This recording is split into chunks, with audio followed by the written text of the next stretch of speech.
Good FM. The night comes alive with coming form. আপনাদের সবাইকে স্বাগত জানাচ্ছি ফুটেসনে এবং আশা করছি সবাই যে যেখানে আছেন যেভাবে আছেন ভালো আছেন এবং সবসময় ভালো দলে আছেন। আমরা যেটা করব সেটা হচ্ছে এখন সরাসরি চলে যাব ঘটনায় এবং আমাদের প্রথম যে অতিথি আছেন তার কাছে আপনার নামটা আপনি প্লিজ বলুন এবং তারপরে আপনার ঘটনাটা আমরা বন্ধুরা, আমি মোহাম্মদ হাফিজ বন থেকে। তো আমি সরাসরি ঘটনা চলে যাই।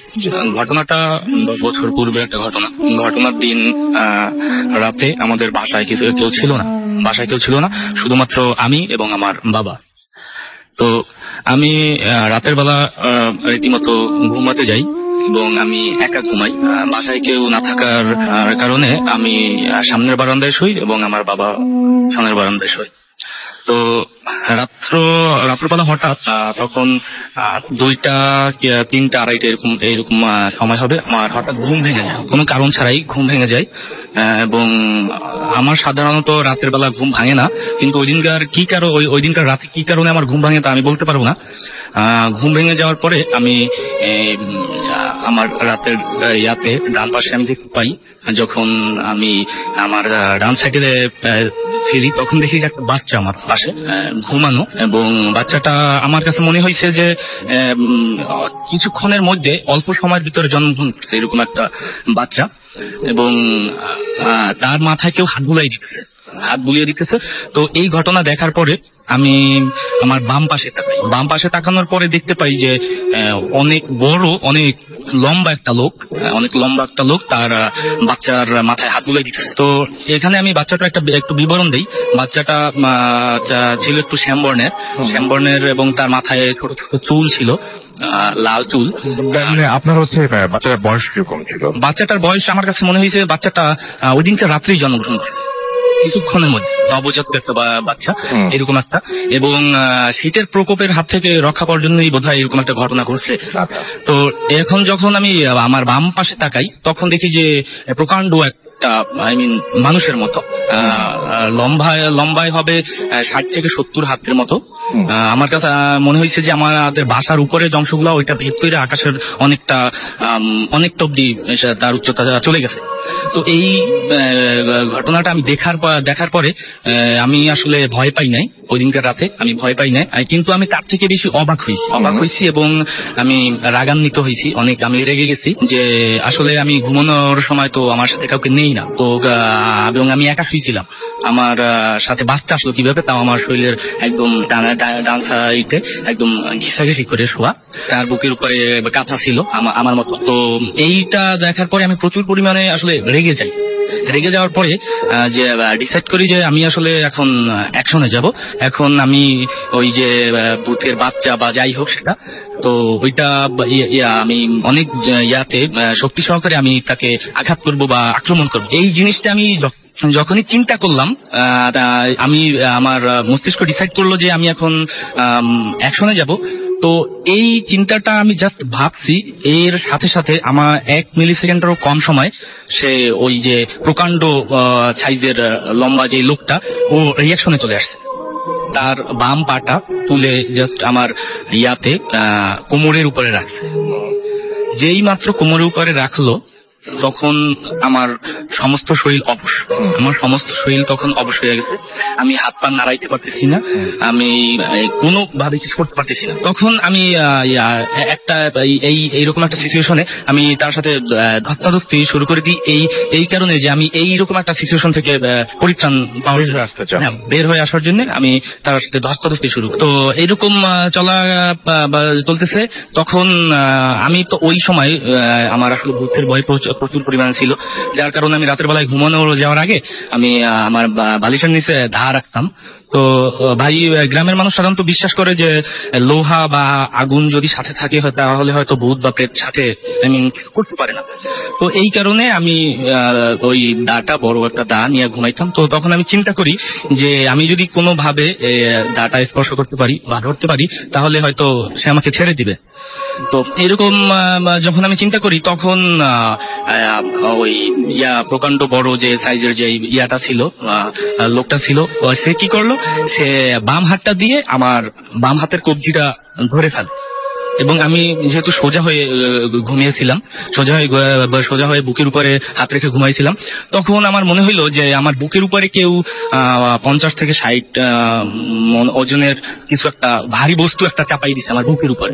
তখন তো এর আগেই তো আমার সমস্ত শরীর অবশ ছিল, তো এই যখন সে আমার বুকের উপরে চাপ দিল, হাতটা ধরলো, যখন একটা প্রেশার ক্রিয়েট হইলো, তখন আমার সমস্ত শরীর অবশ হয়ে যাইতেছে এবং আস্তে আস্তে নিস্তেজ হয়ে যাইতেছে এবং আমি শ্বাস নিতে পারতেছিলাম না তখন।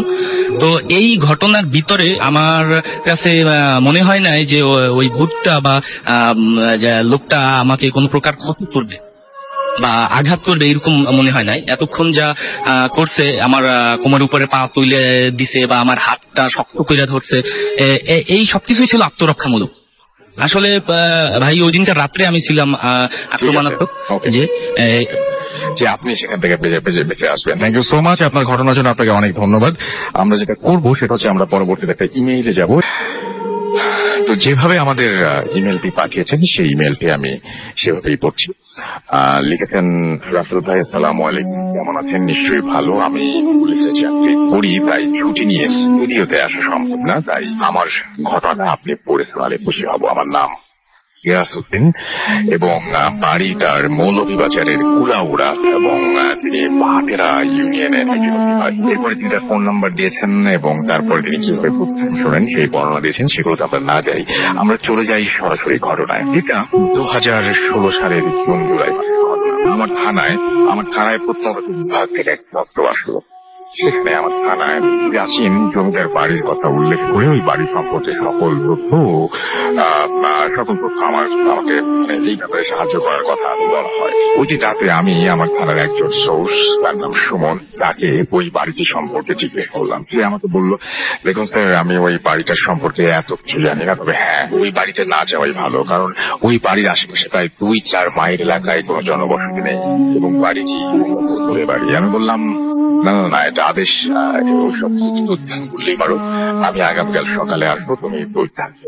অনেক সেকেন্ড নীরব থাকার পর সুমন বলল, ঠিক আছে স্যার। পরের দিন কাজে চাপ যেতে পারেনি। এর প্রায় 2-3 দিন পরে মোটর সাইকেল করে হঠাৎ একটা কাজে ওই এলাকায় যাই। ফিরে আসার আগে হঠাৎ ওই বাড়ির কথা মনে পড়লো।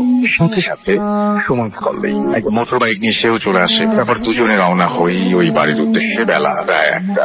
আমি লক্ষ্য করলাম চারপাশে ফসলি জমি আছে আর আমরা তার মাঝে দিয়ে একটা ছোট রাস্তা দিয়ে যাচ্ছি। আরো কিছু জায়গা যাওয়ার পরে লক্ষ্য করলাম চারপাশে হালকা জঙ্গল এবং মানুষের চলাচল না থাকায় রাস্তায় স্পেস ছোট হয়ে আসছে। এরপর এক সময় আমরা ওই জমিদার বাড়িতে পৌঁছাই। দেখলাম বাড়ির সামনে 2টি বিশাল পুকুরের অস্তিত্ব আছে, যা এখন জঙ্গল ও কচুরিপানায় ভরপুর। 2 পুকুরের মাঝে দিয়ে রাস্তা আছে এবং 10-15 ফুট পর পর পাথরের কারুকাজ করা উঁচু পিলার ছিল, যা সময় পরিক্রমায় জঙ্গলে পরিণত হয়েছে। জমিদার বাড়ির সামনে গিয়ে দেখলাম বাড়িটা বেশ পুরনো, 100 থেকে 150 বছর আগের হবে। দীর্ঘকাল মানুষজন না থাকায় একটা পুরো বাড়ির মতো লাগছে এবং আশেপাশের পরিবেশ বেশ নির্জন। বাড়ির ভেতরে প্রবেশ করতে চাইলে সোর্স সুমন বারণ করলো। আমি বললাম, আরে এখন দিন আর আকাশে সূর্য আছে, তোমার ওই ভূত দিনের আলোয় আমার কোনো ক্ষতি করবে না। এটা বলে আমি সুমনকে নিয়ে বাড়ির বারান্দায় প্রবেশ করি এবং সাথে সাথে অনুভব করি বাইরের আবহাওয়ার সাথে এর কোনো মিল নেই। একদম ঠান্ডা এবং একটা নীরব পরিবেশ। সিঁড়ি বেয়ে দোতলায় উঠলাম। দেখলাম ফার্ন জাতীয় উদ্ভিদের কারণে সিঁড়িতে তেমন কোনো অস্তিত্ব নেই। দোতলায় বারান্দায় এসে দাঁড়িয়ে অনুভব করলাম একই পরিবেশ, ঠান্ডা, নির্জন। কিছুক্ষণ পরে সুমন বলল, চলেন স্যার যাই। আমি কিছু না বলে বেরিয়ে পড়লাম এবং ফিরে আসলাম থানায়। থানায় এসে ওই প্রত্নতাত্ত্বিক বিভাগের পথপত্র বের করে ভালো করে পড়ে দেখলাম তারা বাড়িটার সংস্কার করতে চায় এবং এই বাড়িটা ঘিরে তাদের একটি পরিকল্পনা আছে। প্রায় 10 দিন পরে 2জন লোক আসলো, তারা ওই বাড়িটায় যেতে চায়। সেই জন্য আমার থানা থেকে সাহায্য চায়। থানার ভারপ্রাপ্ত কর্মকর্তা। ওসি স্যার, আমি ওনাকে আমার পরিদর্শন সম্পর্কে অবহিত করলাম এবং উনি আমাকে বললেন, যেহেতু আপনি একবার ওই জায়গায় গিয়েছেন, তাই আগামীকাল আপনি সময় করে একবার ওনাদের নিয়ে যাবেন। ওনারা ওই জায়গায় পরিদর্শনে এসেছেন। আমি বললাম ওকে স্যার বলে আমি ওনাদের সাথে কথা বলি। ওরা আমার ফোন নাম্বার নিল এবং বলল কাল ফোন করবে। পরদিন সকাল 11টায় তারা আমার সাথে যোগাযোগ করলো, কিন্তু বিশেষ কাজ থাকায় আমি বিকাল 3টায় যাবো বলি। ওরা রাজি হলো। উল্লেখ্য, ওই দিন আবহাওয়া তেমন ভালো ছিল না। তারপর ঠিক সময়ে ওই বাড়ির উদ্দেশ্যে রওনা হই। সাথে থানার একজন কনস্টেবল নেই, ওর নাম তুষার। প্রায় 4টায় ওই জমিদার বাড়িতে গিয়ে পৌঁছাই। উল্লেখ্য, আমাদের 2টি মোটর বাইক করে আমরা ওই জায়গায় যাই। যেহেতু 4টা হয়ে গেছে, তাই আমি কিছুক্ষণ তাদের সাথে থাকার পরে দেখলাম আসরের নামাজের সময় হয়ে গেছে। কথা বলতে ভুলে গেছি। যারা আমার সাথে ছিলেন তাদের একজনের নাম রাজু আহমেদ এবং একজন আব্দুল লতিফ। যাই হোক, জমিদার বাড়ির পুকুরের পানিতে ওযু করে একটু ভালো জায়গা দেখে 3জনেই নামাজ আদায় করলাম। নামাজের শেষে লক্ষ্য করলাম আকাশ মেঘলা। আমরা আমার সাথে থাকা পুলিশ সদস্য তুষার প্রশ্ন করল, স্যার কবে শেষ হবে? আকাশে করলো কবে শেষ হবে? আকাশের অবস্থা ভালো নয়, ওদের বলুন তাড়াতাড়ি শেষ। আমি দেখলাম ওরা 2জন দোতলার বারান্দায় দাঁড়িয়ে কথা বলছে। আমি ইশারায় আকাশের অবস্থা ও চলে যাওয়ার অনুরোধ করলাম। ওরাও ইশারায় সাহায্য দিল। অনুভব করলাম বৃষ্টি হতে দেরি নেই। ততক্ষণে বৃষ্টি লাগলো। হঠাৎ আকাশটা কেমন যেন অন্ধকার হয়ে গেল। আরম্ভ হলো প্রচন্ড বৃষ্টি। দেরি না করে সাইকেল 2টি বারান্দায় নিয়ে গেলাম। প্রবল বৃষ্টির সাথে বজ্রপাতের শব্দ, মুহূর্তে একটা ভৌতিক পরিবেশ তৈরি হলো। আমি ও তুষার মোবাইলের ফ্ল্যাশ চালিয়ে দোতলায় গিয়ে ওদের সাথে মিলিত হলাম। দেখলাম ওদের চোখেও ভয়ের ছাপ। সন্ধ্যা হয়নি, তারপরও রাতের মতো অন্ধকার। আমি চিন্তা করলাম এখন কি করা যায়। ঘুমেই বেড়ে চলছে এবং এর মধ্যেই বাইক চালিয়ে যাওয়া সম্ভব নয়। তাই ওদের বললাম মাগরিবের নামাজ পড়ে রওনা দিব, আর ততক্ষণে বৃষ্টিও কমে যাবে। মাগরিবের নামাজ শেষ করলাম, বৃষ্টি কমার নাম নেই। আমি প্রাচীন জমিদার বাড়িতে আমরা 4জন হঠাৎ শুনলাম পিছনের দরজায় কেউ নক করছে। আমরা 4জন একে অন্যের দিকে তাকিয়ে আছি। আমরা অবাক। এই নির্জন জনমানবহীন বাড়িতে আমরা 4জন ছাড়া কে থাকতে পারে? তারপর লক্ষ্য করলাম একটা জানলা ধপাস করে খুলে গেল এবং সবচেয়ে অবাক করা বিষয় হলো ওই ঘরের মধ্যে আলো জ্বলছে। আর আমরা দাঁড়িয়ে থাকতে পারলাম না, তাড়াতাড়ি নিচে চলে এলাম। চিন্তা করলাম বৃষ্টি যতই হোক না কেন আমরা সাইকেল করে চলে যাব। আর আমি মোটরসাইকেলে উঠে আমি স্টার্ট দিলাম। ওরাও স্টার্ট দিতে চাইলো, কিন্তু ওদের মোটরসাইকেল কোনোভাবেই চালু হচ্ছিল না। আর আমার মোটরসাইকেল হঠাৎ করে বন্ধ হয়ে গেল। বৃষ্টি থেমে গেছে, কিন্তু বিদ্যুৎ চমকাচ্ছে আকাশে। সব চেষ্টা করেও মোটর বাইক চালু করতে পারলাম। বুঝতে বাকি রইল না আমাদের জন্য কিছু একটা অপেক্ষা করছে। রাত তখন 8টা। আমাদের সকলের সাথে মোবাইল ফোন ছিল। আমরা তাদের যোগাযোগের চেষ্টা করলাম, কিন্তু তাতেও বিফল হলাম। ফোনে সিগন্যাল নেই। আধুনিক সভ্যতার এই যুগে আমরা যোগাযোগবিহীন সবাই বসে পড়লাম। ঠিক তখন সকালে অনুভব করলাম বাড়িটা আস্তে আস্তে আলোকিত হচ্ছে। প্রথমে এক এক ঘরে আলো জ্বলে উঠলো। আমরা লক্ষ্য করলাম জমিদার বাড়ির উঠোনের দিকে দেখলাম 10 থেকে 15 মৃতদেহ ভাসিয়ে চলছে। আবার অনুভব করলাম ঘরের ভেতরে কান্নার আওয়াজ। বুঝলাম কয়েকজন নারী কাঁদছে। চিৎকার, ভয়ঙ্কর কান্নার আওয়াজ। দেখলাম লতিফ সাহেব জ্ঞান হারিয়েছেন। রইলাম আমরা 3জন। চিন্তা করলাম যে করেই হোক পরিস্থিতি মোকাবেলা করতে হবে। তুষার ও রাজু সাহেবকে বললাম সাইকেল উপর করে দা থেকে তেল বের করতে হবে। দেখলাম তারা নড়তেও ভয় পাচ্ছে। ধমক দিলাম, তারা উঠলো। আমি কিছু শুকনো পাতা ও ডাল সংগ্রহ করলাম ঘরের ভেতর থেকে। এখন সব ছিটিয়ে একটা বৃত্ত তৈরি করলাম। লতিফ সাহেবকে পুরে আনলাম বৃত্তের মাঝখানে। সাইকেলের তেলের মাঝে কিছু পাতা ও ডাল ঘষে তেল লাগিয়ে দিলাম। এবার আগুন জ্বালাবো। পকেট থেকে গ্যাস লাইট বের করেছি করলাম। ওই আঙিনায় ফাঁসিতে তুলে থাকা মৃত শরীর একে একে রশি ছিঁড়ে নিচে পড়ছে এবং 5-6 সেকেন্ড পরে অস্বাভাবিক ভাবে দাঁড়িয়ে যাচ্ছে। আর ঘরের ভেতরে থাকা মহিলার কান্নার শব্দ আরো বিপদ আকার ধারণ করছে। পিছনে ফিরে দেখলাম 8-10 জন মানুষ সিঁড়ি বেয়ে উঠে আসছে। পরিস্থিতি সামলাতে আমি আর দেরি না করে আল্লাহর নাম নিয়ে আগুন জ্বালালাম। সাথে সাথে জমিদার বাড়ির আলো নিভে গেল। আগুনের আলোয় আমি দেখলাম যে মহিলাগুলো উপরে উঠে আসছিল এবং যে বসে রাখতে চিৎকার করছিল তারা অদৃশ্য হয়ে গেল। প্রায় 1 ঘন্টা পরে রফিক সাহেবের জ্ঞান ফিরল। এবার অনুভব করলাম আশেপাশে কোনো অশুভ শক্তি নেই। প্রথমে আমি ওই বেরিয়ে সাইকেল চালু করার চেষ্টা করি। 2-3 বার করার পরে, চেষ্টার পরে সেটা চালু হয়। এবার তুষার উঠে দাঁড়ালো, চেষ্টা করার পরে তার মোটর বাইক চালু হয়ে গেল। এবার আমরা দুজনে ওদের নিয়ে রওনা দিলাম এবং আল্লাহর রহমতে ওই দিন বিপদ থেকে রক্ষা পেলাম।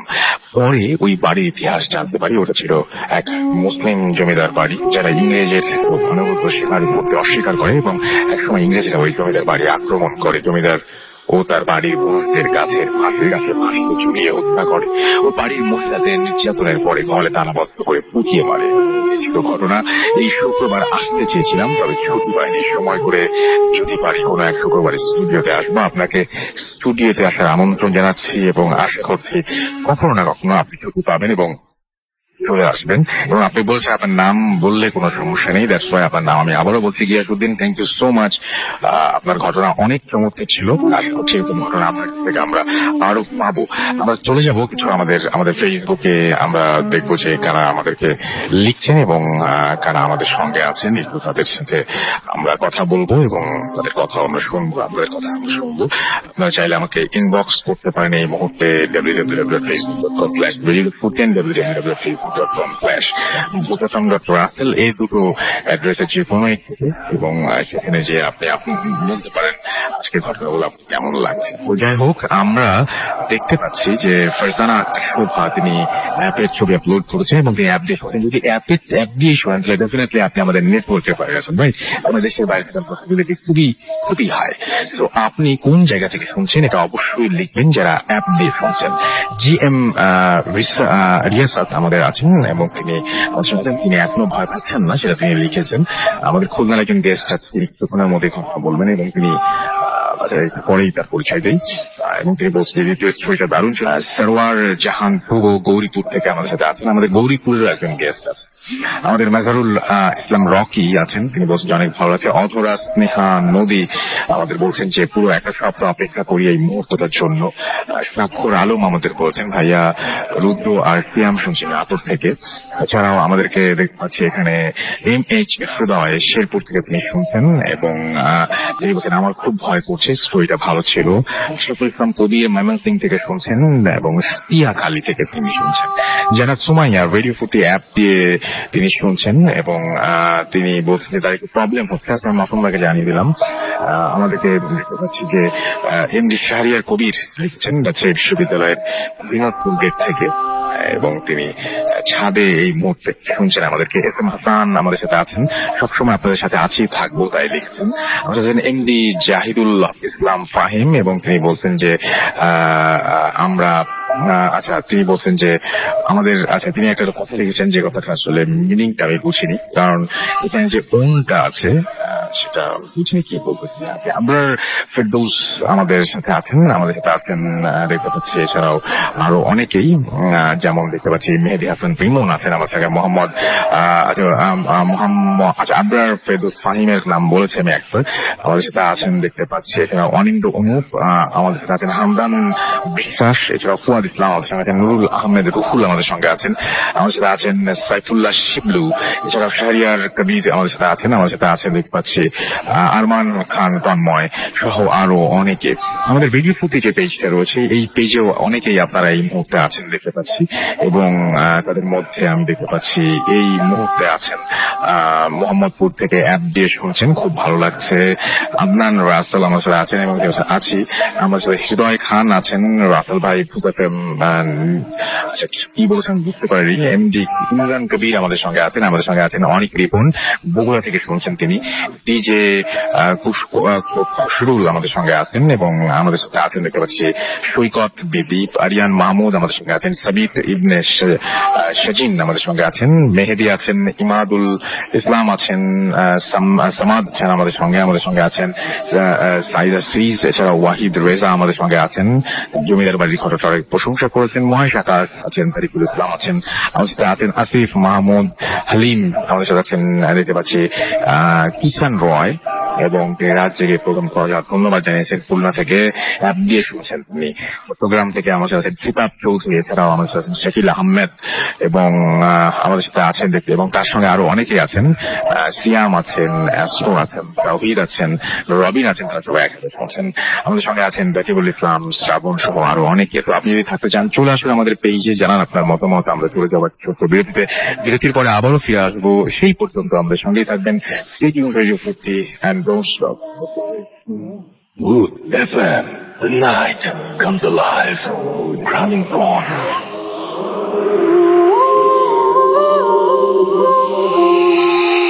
Right, সবসময় the night comes alive with Praveen Phone.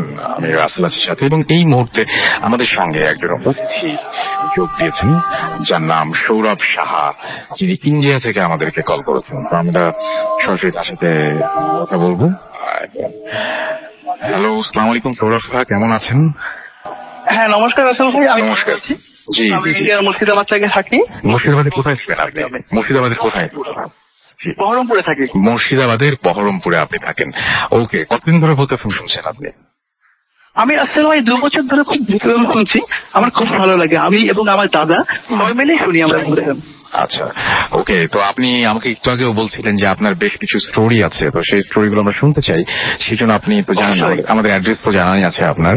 আপনি চাইলে আমাদেরকে অডিও ক্লিপও, আমাদের অ্যাড্রেসটা বলতে পারবেন? হ্যাঁ, আপনাদের অ্যাড্রেসটা হচ্ছে আপনি একটু বলে দিন তাহলে খুব ভালো হয়। আপনার দেখেন vootfm@radio40.fm, রাইট? হ্যাঁ, রাইট রাসেল ভাই, রাইট। ওকে, সো এখানে আজকে রাতের বেলায় আপনি বসে আশা করছি ঘটনা পাঠিয়ে দেবেন। Thank you very much, thanks for calling.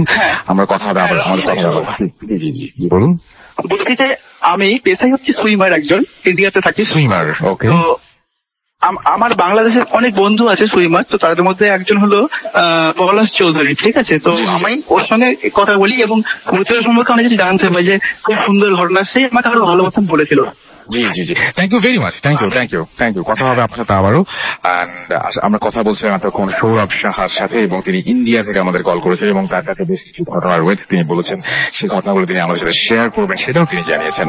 And আমরা আবারও আপনাদের জানিয়ে দিই, আমাদের সাথে এই মুহূর্তে আপনারা আছেন।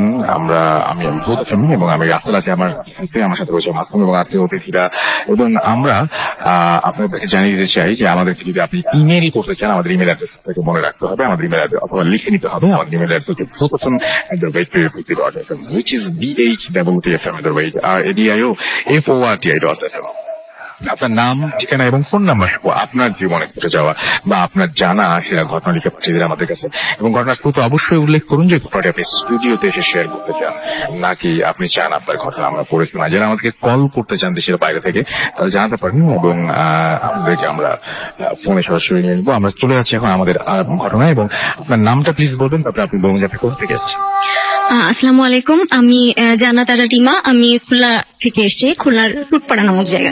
থ্যাংক ইউ সো মাচ এতদূর থেকে আমাদের এখানে এসে অংশগ্রহণ করার জন্য, এবং আমরা সবার আগে আপনাকে ধন্যবাদ জানাতে চাই সেই কারণে। আর আরেকটা জিনিস, সেটা হচ্ছে যে আপনারা সবাই বলেন যে গ্রামের ঘটনা, আজকে কেমন করে যেন সব ঘটনাই গ্রামের ঘটনা চাই, গ্রামের ঘটনা চাই।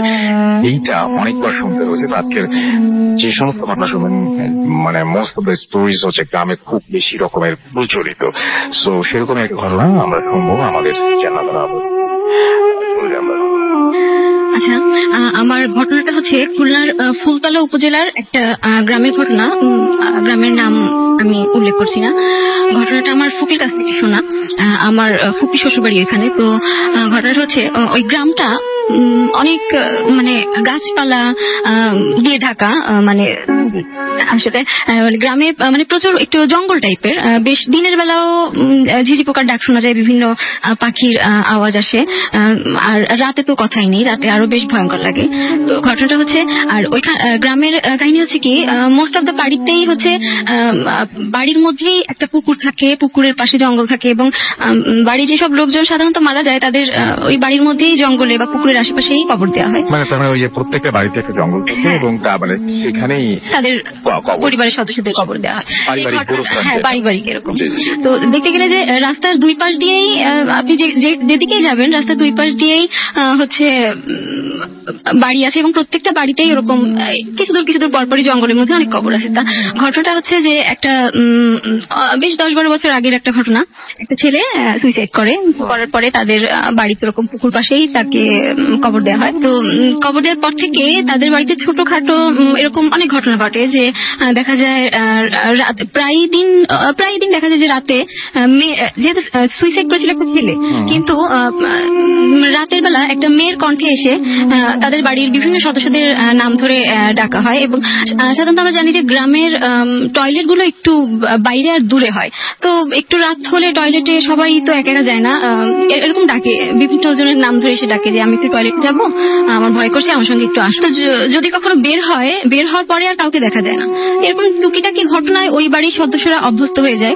ওই বাড়িটার বর্ণনা আমি একটু দিই যে রাস্তা থেকে ডান হাতে নেমেই ওই বাড়িটা, এবং নেমেই প্রথমে তাদের 2টা ঘর, থাকার ঘর, তারপরে একটা রান্নাঘর, তারপরে আরেকটা থাকার ঘর, তারপরে একটা গোয়ালঘর, এবং গোয়ালঘরের পাশে হচ্ছে পুকুর, এবং পুকুরের মানে গোয়ালঘরের পেছনে আর পুকুরের পাশে হচ্ছে ওই ছেলেটার কবর দেওয়া হয়। তো মেইনলি সাধারণত ওই প্রথমেই যে 2টা থাকার ঘর ওখানেই সবাই থাকে, আর রান্নাঘরের পরে যে থাকার ঘরটা ওই ঘরটায় কেউ মানে থাকতে পারে না। ওই ঘরে যদি কোনো লাইট দেওয়া হয়, লাইটটা খুব দ্রুত ফিউজ হয়ে যায়, আর কেউ থাকতে গেলে অনেক রকম সমস্যা হয়। তো যখন ওই বাড়িরই একটা ছোট ছেলে, ছোট মানে ওই বাড়ির সে সদস্যদের মধ্যে ছোট, কিন্তু বেশ বড়, সে তার এখনো বিয়ে শাদী হয়নি, এরকম ভাইদের মধ্যে ছোট। উনি একদিন ওই রাতটা ওই ঘরে ঘুমাতে যায়, রাতে ঘুমাতে যাওয়ার পরে উনি ঘুমায়, তো দেখা যায় যে বেশ মাঝরাতে, অনেক রাতে ঘুমের মধ্যে উনি বুঝতে পারছেন যে ওনাকে কেউ মারধর করছে। তো উনি ভাবেন যে হয়তো এটা আমি স্বপ্ন দেখছি বা বোবা ধরছে, এই ধরনের কোনো কিছু একটা। এরকম কিছুক্ষণ হওয়ার পরে উনি যখন খাট থেকে পড়ে যান, তখন ওনার ঘুমটা ভেঙে যায়। ঘুম ভেঙে যাওয়ার পরে উনি রিয়েলাইজ করেন যে না, এটা তো বোবাও ধরেনি বা আমি স্বপ্নও দেখছি না। তখন উনি মানে ফিল করতে থাকেন যে ওনাকে অনেক মারধর করা হচ্ছে। উনি অনেক কষ্ট করে দরজা খুলে এবং উনি অনেক ভয় পেয়ে যে উনি দরজা খুলে উঠানে এসে একটা চিৎকার করে সেন্সলেস হয়ে যায়। তো ওনার চিৎকার শুনে ওনার আব্বা আম্মা অন্য ঘর থেকে বের হয়ে আসেন, এসে ওনাকে ঘরে নিয়ে যান। অনেক চেষ্টা করার পর ওনার যখন জ্ঞান ফেরে, উনি যখন তার আব্বা আম্মাকে ঘটনাটা বলেন, ওনার আব্বা আম্মা প্রথমে বিশ্বাস করেন না। ওনারা ভাবছেন যে হয়তো স্বপ্ন দেখছে বা বোবা ভূতে ধরছে, এই ধরনের কোনো কিছু একটা। তারপর এইভাবে চলতে থাকে, টুকটাক ঘটনা তো ঘটছে। পরে বেশ কয়েকদিন পরের একটা ঘটনা যে ওনাদের বাড়িতে অনেক গেস্ট আসে, মানে ওনার বোনের হাজবেন্ডরা কোনো একটা অনুষ্ঠানের জন্য আসার পরে ওই দিন ওরকম থাকার প্রবলেম হয়। তো ওই দিন আর ওনার ছেলেকে না দিয়ে ওই ছেলের বাবা মা ওই ঘরটায় ঘুমাতে যাওয়ার পরে ওনারা ঘুমায় আসছেন। অনেক রাত্রে ওনারা মানে এরকম মনে হচ্ছে যে বাইরে প্রচন্ড ঝড় হচ্ছে, ঝড় বাতাস বৃষ্টি।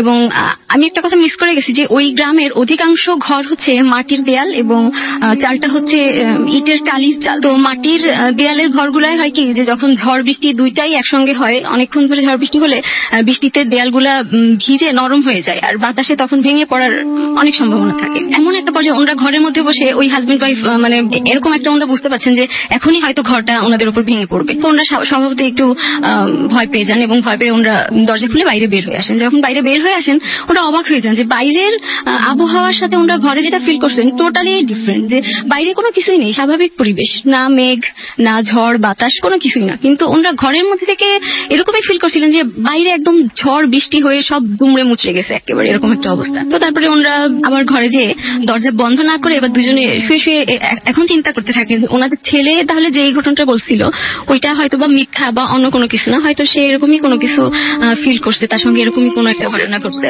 থ্যাংক ইউ সো মাচ আপনার ঘটনার জন্য। আপনাকে অনেক ধন্যবাদ। আমরা চলে যাবো আমাদের পরবর্তী ঘটনা, একটা ইমেইলে চলে যাচ্ছে, এবং আমাদের এই ইমেইলটি আমাদের একজন লিসনার পাঠিয়েছেন। তাহলে আশা করি ভালো আছেন। অনেক বিজি থাকার কারণে শোনা হয় না, তারপরও সময় বের করে আমি একবার আপনার শোতে এসেছিলাম, এবং নর্থ যাত্রাবাড়ি থেকে পাঠিয়েছেন, নামটা লিখে নিয়ে। আচ্ছা, it was nice memory in my life. Rasel ভাই, আমার বাসা অনেক দূরে হওয়ায় শোতে এসে ঘটনা বলতে পারছি। যদি ঘটনাটা আপনাদের কাছে ভালো লাগে তবে পড়ে শোনাবেন। ঘটনাটি আমার নিজের সাথে ঘটে যাওয়া খুব রিসেন্ট এবং পরিচিত এক মামার সাথে ঘটে যাওয়া ঘটনা। আমি যে বাসায় থাকি এই বাড়িটি আমার সাথে ঘটে যাওয়া ঘটনা, এবং বাড়িওয়ালার কড়া নির্দেশ থাকা সত্ত্বেও আমি সেটা শেয়ার করছি। এবং রাসেল ভাই, আমার বাসাটা হচ্ছে নর্থ যাত্রাবাড়ি। এই বাড়িতে আমরা প্রায় 16 বছর আছি, এবং বাড়িটা বেশ পুরনো এবং অনেক বড় জায়গা নিয়ে বাড়িটি করা, এবং বাড়ির সামনেও বেশ বড় জায়গা আছে। আমরা এই বাড়িতে যখন উঠি তখন থেকেই রাতের বেলা অনেক অদ্ভুত শব্দ শোনা যেত। আমি ইগনোর করতাম এই ভেবে যে শব্দ হতেই পারে, কিন্তু তার পরের দিন কেন শব্দটা হতো ওপরের ফ্ল্যাটে। শব্দগুলো মানে প্রতিদিন কেন, এবং শব্দটা ওপরের ফ্ল্যাটে হতো। শব্দগুলো এরকম যে কেউ যেন গুছাচ্ছে, ফ্লোরে পাড়ি দিচ্ছে, আবার মনে হতো কেউ যেন ঝাড়ু দিচ্ছে, মনে হতো কেউ যেন হেঁটে বেড়াচ্ছে।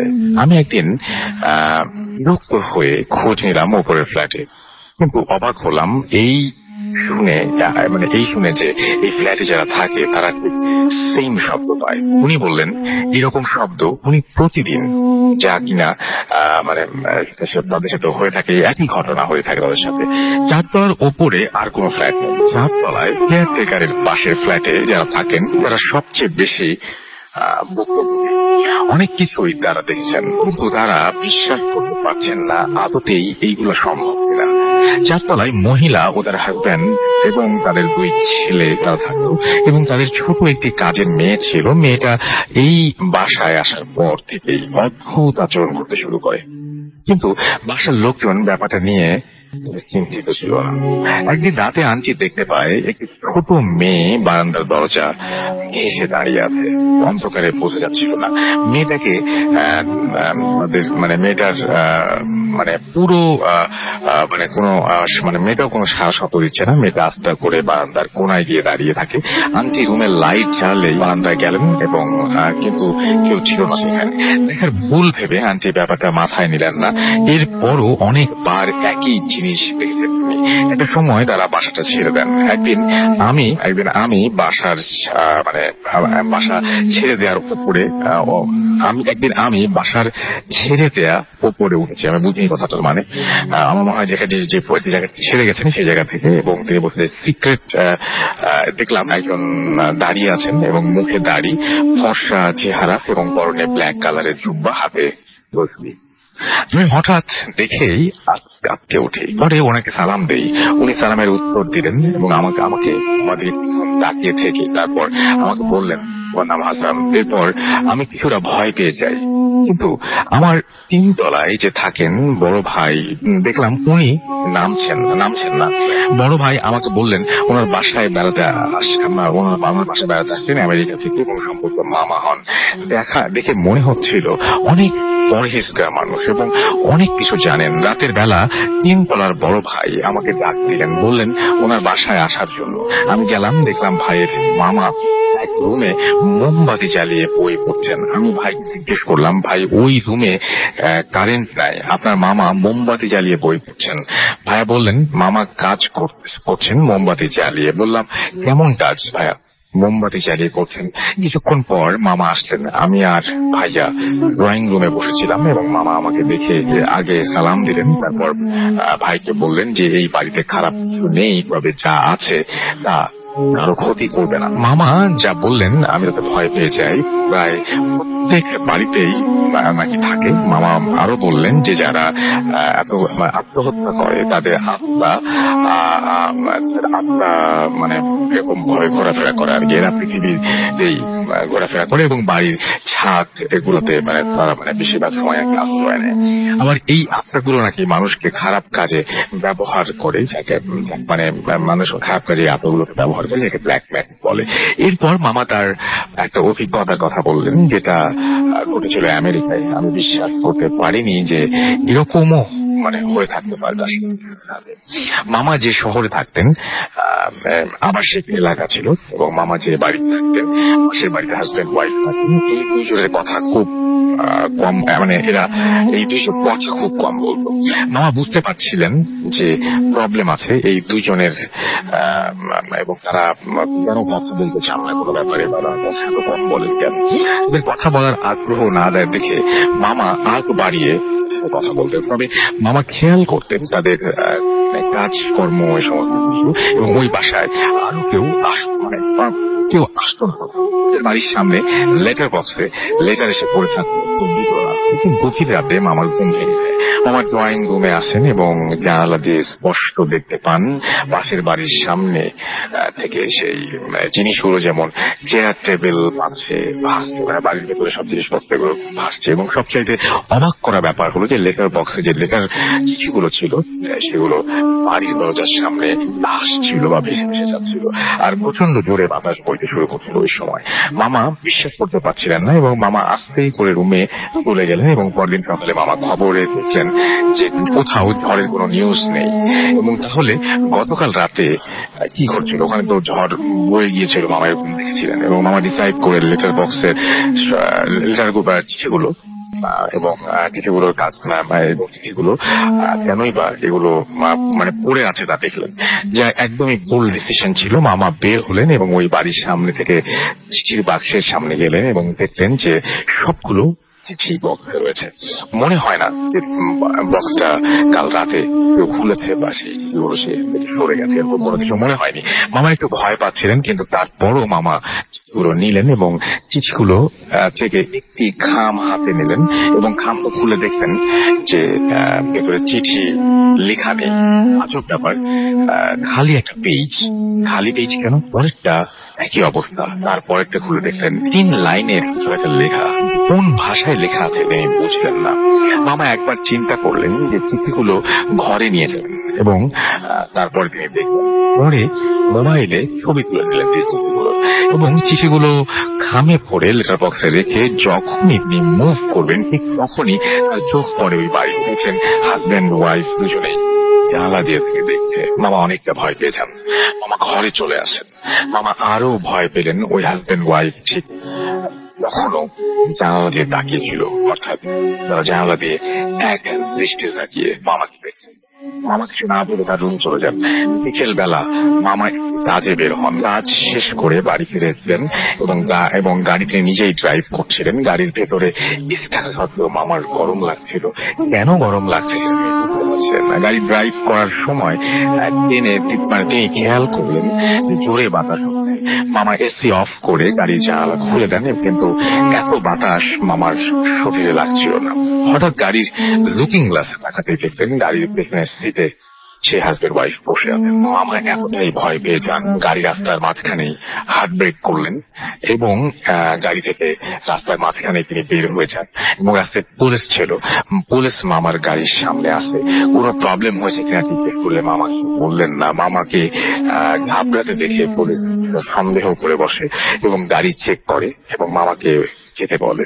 মামা বাড়ি আসলেন, দেখলেন ওই বাড়িতে তালা মারা। কিছু না ভেবে মামা গাড়ি গ্যারাজে নিয়ে গেলেন এবং গ্যারাজে নিয়ে যাওয়ার পরে ঘরে ঢুকে ফ্রেশ হয়ে রাতের খাবার শেষ করে রুমের এসি অন করে মামা ঘুমের চোখে এসে রিমোটটা নিয়ে এসি অফ করে দেন। তারপরও ঠান্ডায় কারণে তার আবার ঘুম ভেঙে যায়। মামা বুঝতে পারছিলেন না কেন এত ঠান্ডা লাগছে। মামা হাতে উশ হয়ে শোয়া অবস্থায় দেখতে পান যে তার পায়ের সামনে দুজন দাঁড়িয়ে আছেন। মামা দেখলেন তার পায়ের সামনে থাকা টেবিল ল্যাম্পটা তিনি জ্বালালেন এবং ল্যাম্প জ্বালানোর পর মামা কিছুই দেখতে পেলেন না। রুমের লাইট জ্বালালেন এবং দেখলেন তার টেবিলের ওপর সেই চিঠি পড়ে আছে। এবার মামা অনেক ভয় পেয়ে যান। এরপর শুরু হয় তার বাড়ির ভেতরে ঝোড়ো বাতাস। এত জোরে বাতাস ছিল যেন ঘরের সব জিনিসপত্র মাটিতে পড়ে যাবে। মামা বহু কষ্টে টেলিফোন নিয়ে 911-এ কল দেন এবং পুলিশকে খুব দ্রুত আসতে বলেন। ঠিক এমন সময় কারেন্ট পড়েছে। রুমে ছিল। মামা দেখলেন তার ড্রয়িং রুমের সোফায় ওই হাজব্যান্ড ওয়াইফ বসে আছেন।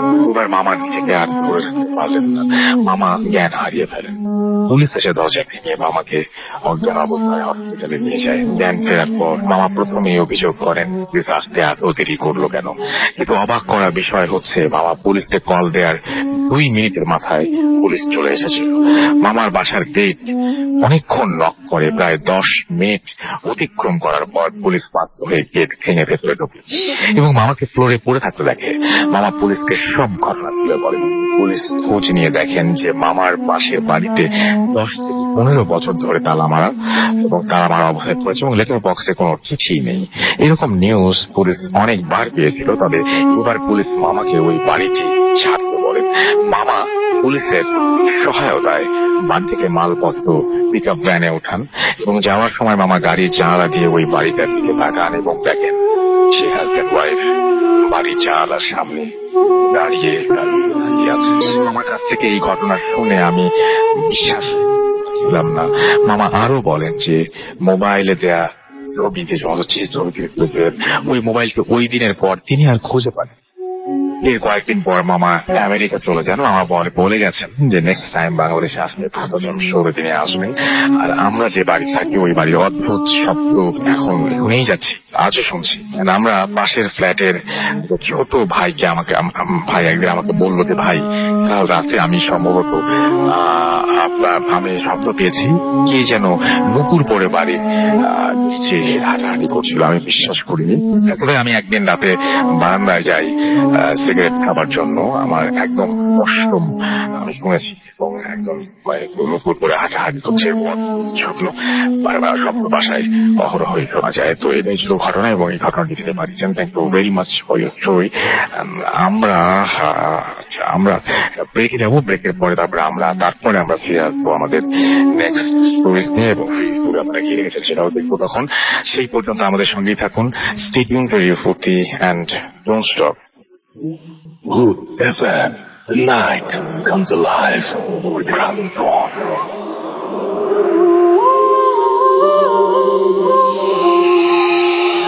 Welcome back. ঘড়িতে সময় রাত 12টা বেজে 52 শুনছেন সময় রেডিও 48.0 FM। আমি রাসেল আছি সাথে। The night comes alive with Crown Corn. আমরা আরো বহুদূর যেতে চাই এবং আমরা চাই গ্রামীণ ফোন সবসময় আমাদের।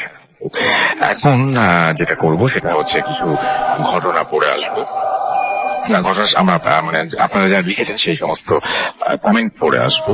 সোলাইমান পলাশ আমাদেরকে লিখেছেন যে জোস লাগছে। হৃদয় খান আমাদের সাথে আছেন এবং আমাদের সাথে আছেন দেখতে পাচ্ছি মাসুম বিল্লাহ আশিক। এছাড়াও সিঙ্গার MS জয় আমাদের সঙ্গে আছেন।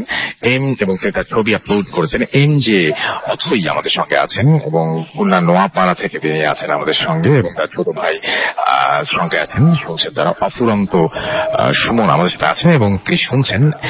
আমাদের সাথে আছেন MD সুমন এবং আমাদের সাথে আছেন দেখতে পাচ্ছি মারিয়া মেম এবং আমাদের সঙ্গে এবং তিনি হচ্ছে লিখেছেন যে হাই রাসেল ভাই কেমন আছেন, আমি সবসময় ভালো থাকি, সবসময় ভালো থাকি। হাজির হলাম গল্প শোনার জন্য এবং দিনের মতো আজকেও লেট। এবং আমাদের সঙ্গে আছেন দেখতে পাচ্ছি তারিকুল ইসলাম তুষার এবং তিনি আমাদের সঙ্গে আছেন। MD কবির আমাদের সঙ্গে আছেন। ভয় পেতে ভালো লাগে, আরো ভয়ের গল্প বলেন।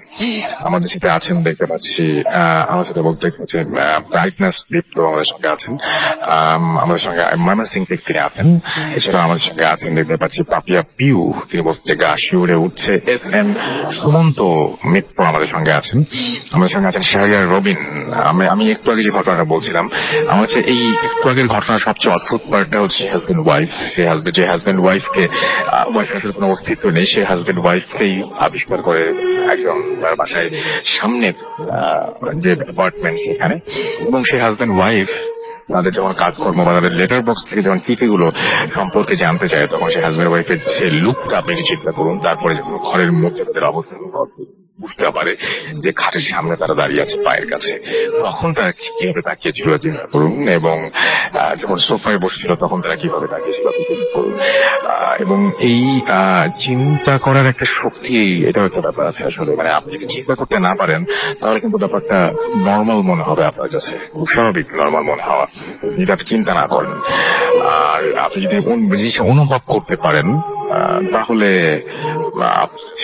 অন্যরকম লাগার কথা থাকে না, যে কিছু জিনিস মানুষকে স্পর্শই করে। একজন মানুষের কষ্ট কাউকে স্পর্শ করে, কাউকে স্পর্শই করে না। এইটা আসলে আপনার উপলব্ধির ব্যাপার, আপনি কতটুকু উপলব্ধি করতে পারছেন। আর আমরা তো করে যাচ্ছি। শাহরিয়া রবিন আমাদের সঙ্গে আছেন। আমাদের সঙ্গে আছেন দেখতে পাচ্ছি রুকাইয়া শাম্মী, আমার সাথে আফরিন রবিন আমার সাথে আছেন। এছাড়াও আমি দেখতে পাচ্ছি আমাদের সঙ্গে আছেন জাহিদুল। এছাড়াও আমার সাথে আছেন স্পার্কল অ্যাঞ্জেলা। এছাড়া আমাদের সঙ্গে আছেন হৃদয় মাহমুদ সহ আরো অনেকে। আমার যে পেজটা রয়েছে এই পেজেও আমি দেখতে পাচ্ছি অনেকে এসে হাজির হয়েছেন এবং এই মুহূর্তে আমাদের সঙ্গে আছেন, যারা তাদের মধ্যে কয়েকজনের কথা না বললে আমাদের অনেকে শেয়ার করেছেন এই পোস্টটা। থ্যাংক ইউ ভেরি মাচ যারা শেয়ার করেছেন, তাদের জন্য অনেক অনেক অনেক অনেক কৃতজ্ঞতা। গৌরীপুর থেকে আছেন সরওয়ার জাহান ধ্রুব, নাইস লিখেছেন আমাদের সাথে সুফল। এছাড়াও তাহসান খান আমাদের সঙ্গে আছেন। সবাই আস্তে আস্তে শুনছি ফ্রম রাজশাহী। শহীদুল ইসলাম লালমনিরহাট থেকে শুনছেন। রেদওয়ান হৃদয় তিনি আছেন আমাদের সঙ্গে আছেন দেখতে ছিল ইসলাম থেকে বোয়ালমারি থেকে শুনছেন। চারিপাশে পানি থই থই করছে কলা গাছের ভেলায়, এই মুহূর্তে কলা গাছের ভেলায় ভাসতে ভাসতেই, এবং আমরা শুনছি। হৃদয় নওগাঁ থেকে মহাদেবপুর থেকে শুনছেন এবং আমাদের সঙ্গে আছেন হচ্ছে আরিয়ান মাহমুদ। সেকেন্ড ইমেলটা ভালো লেগেছে। আমাদের সঙ্গে আছেন গাইবান্ধা থেকে আছেন রবিউল ইসলাম সুমন আমাদের সঙ্গে আছেন দেখতে পাচ্ছি। মমতাজ রসি ভয়ঙ্কর ফ্রেড বয় তুহিন আমাদের সাথে আছেন। কেমন আছেন আজকে? একটু বেশি ভয় লাগছে। আমাদের তানভীর পাভেল আছেন আমাদের সঙ্গে আছেন এস জে খান। এছাড়াও নোবেল হাসান আমাদের সঙ্গে আছেন আরমান জ্যাক্স। এছাড়াও আমাদের সঙ্গে আছেন দেখতে পাচ্ছি আরো অনেকেই। তো আপনি যদি থাকতে চান তাহলে সরাসরি আমাদের এই পেজের মধ্যে দেখুন একটি পেজ, facebook.com/facebook.com/রাসেল। এরপর পেজের যে কোনো একটা পেজে আমরা চলে যাবো আমাদের পরবর্তী ঘটনায়, এবং আমাদের সঙ্গে নতুন একজন অতিথি এসে হাজির হয়েছেন। আপনার নামটা প্লিজ একটু বলবেন, তারপরে আপনার ঘটনায় যাবো। জি, আমি রনি ধানমন্ডি থেকে এসেছি। ওকে রনি, আপনার ঘটনায় চলে যাই। আমি যে ঘটনাটা বলতে চাচ্ছি এটা আমার ফ্যামিলি বেস ঘটনা। আমার জন্মের আগ থেকে আমার ফ্যামিলির সাথে কিছু ঘটনা ঘটে গেছিল, আমি যেগুলো শুনছি পড়ার পর। আর আজকে যে ঘটনাগুলো আমি বলতে চাচ্ছি সেগুলো আমি নিজের চোখে দেখেছি। যদি পরবর্তীতে সময় হয় আমি আগের ঘটনাগুলো আবার বলবো, যে নিজের চোখে দেখছি সেগুলো বলতেছি। আমরা দেশের বাড়ি দিনাজপুর, আমরা জয়েন্ট ফ্যামিলিতে থাকি, একসঙ্গে আমার দাদা একসঙ্গে সবাই মিলে থাকে। আমার যে ঘটনাটা শুরু হয় সেটা 2011 সালে। আমার ছোট চাচু জব করতো রংপুরে জব করতো। হঠাৎ একদিন ঘটনা শুরু হলো এখান থেকে। হঠাৎ একদিন ফোন আসলো যে চাচু অ্যাক্সিডেন্ট করছে। তো ওনাকে রংপুর মেডিকেলে অ্যাডমিট করা হয়েছে। আমরা খবর পেয়ে গেলাম। বার্নিং উঠেছিল, চাচুর একটা শরীরের একটা পার্ট পুরাটা জ্বলে গেছিল, যেটা বয়লার পাস্ট হয়েছিল। আচ্ছা। তো চাচু 2-3 দিন ছিল, তারপর থেকে কথা বলা শুরু করে। হঠাৎ করে কথা বলতে কষ্ট হয়েছিল, বাট যেটা বলতেছিল সেটা হচ্ছে যে আমার কষ্ট হচ্ছে, আর যে স্বপ্নটা আমি দেখছিলাম সে স্বপ্নটা সত্যি হয়ে গেল। যে স্বপ্নের কথাটা বলতেছিলাম এই স্বপ্নটা আমি পরে বলতেছি। তো বারবার এই একই কথা বলতেছিল যে স্বপ্নটা সত্যি হয়ে যাচ্ছে। এভাবে 2-3 দিন অনেক কষ্ট থাকার পর চাচা 3 দিনের মাথায় মৃত্যুবরণ করেন। তো উনাকে রংপুর মেডিকেল থেকে আমরা বাসায় নিয়ে আসি, দিনাজপুরে নিয়ে আসি।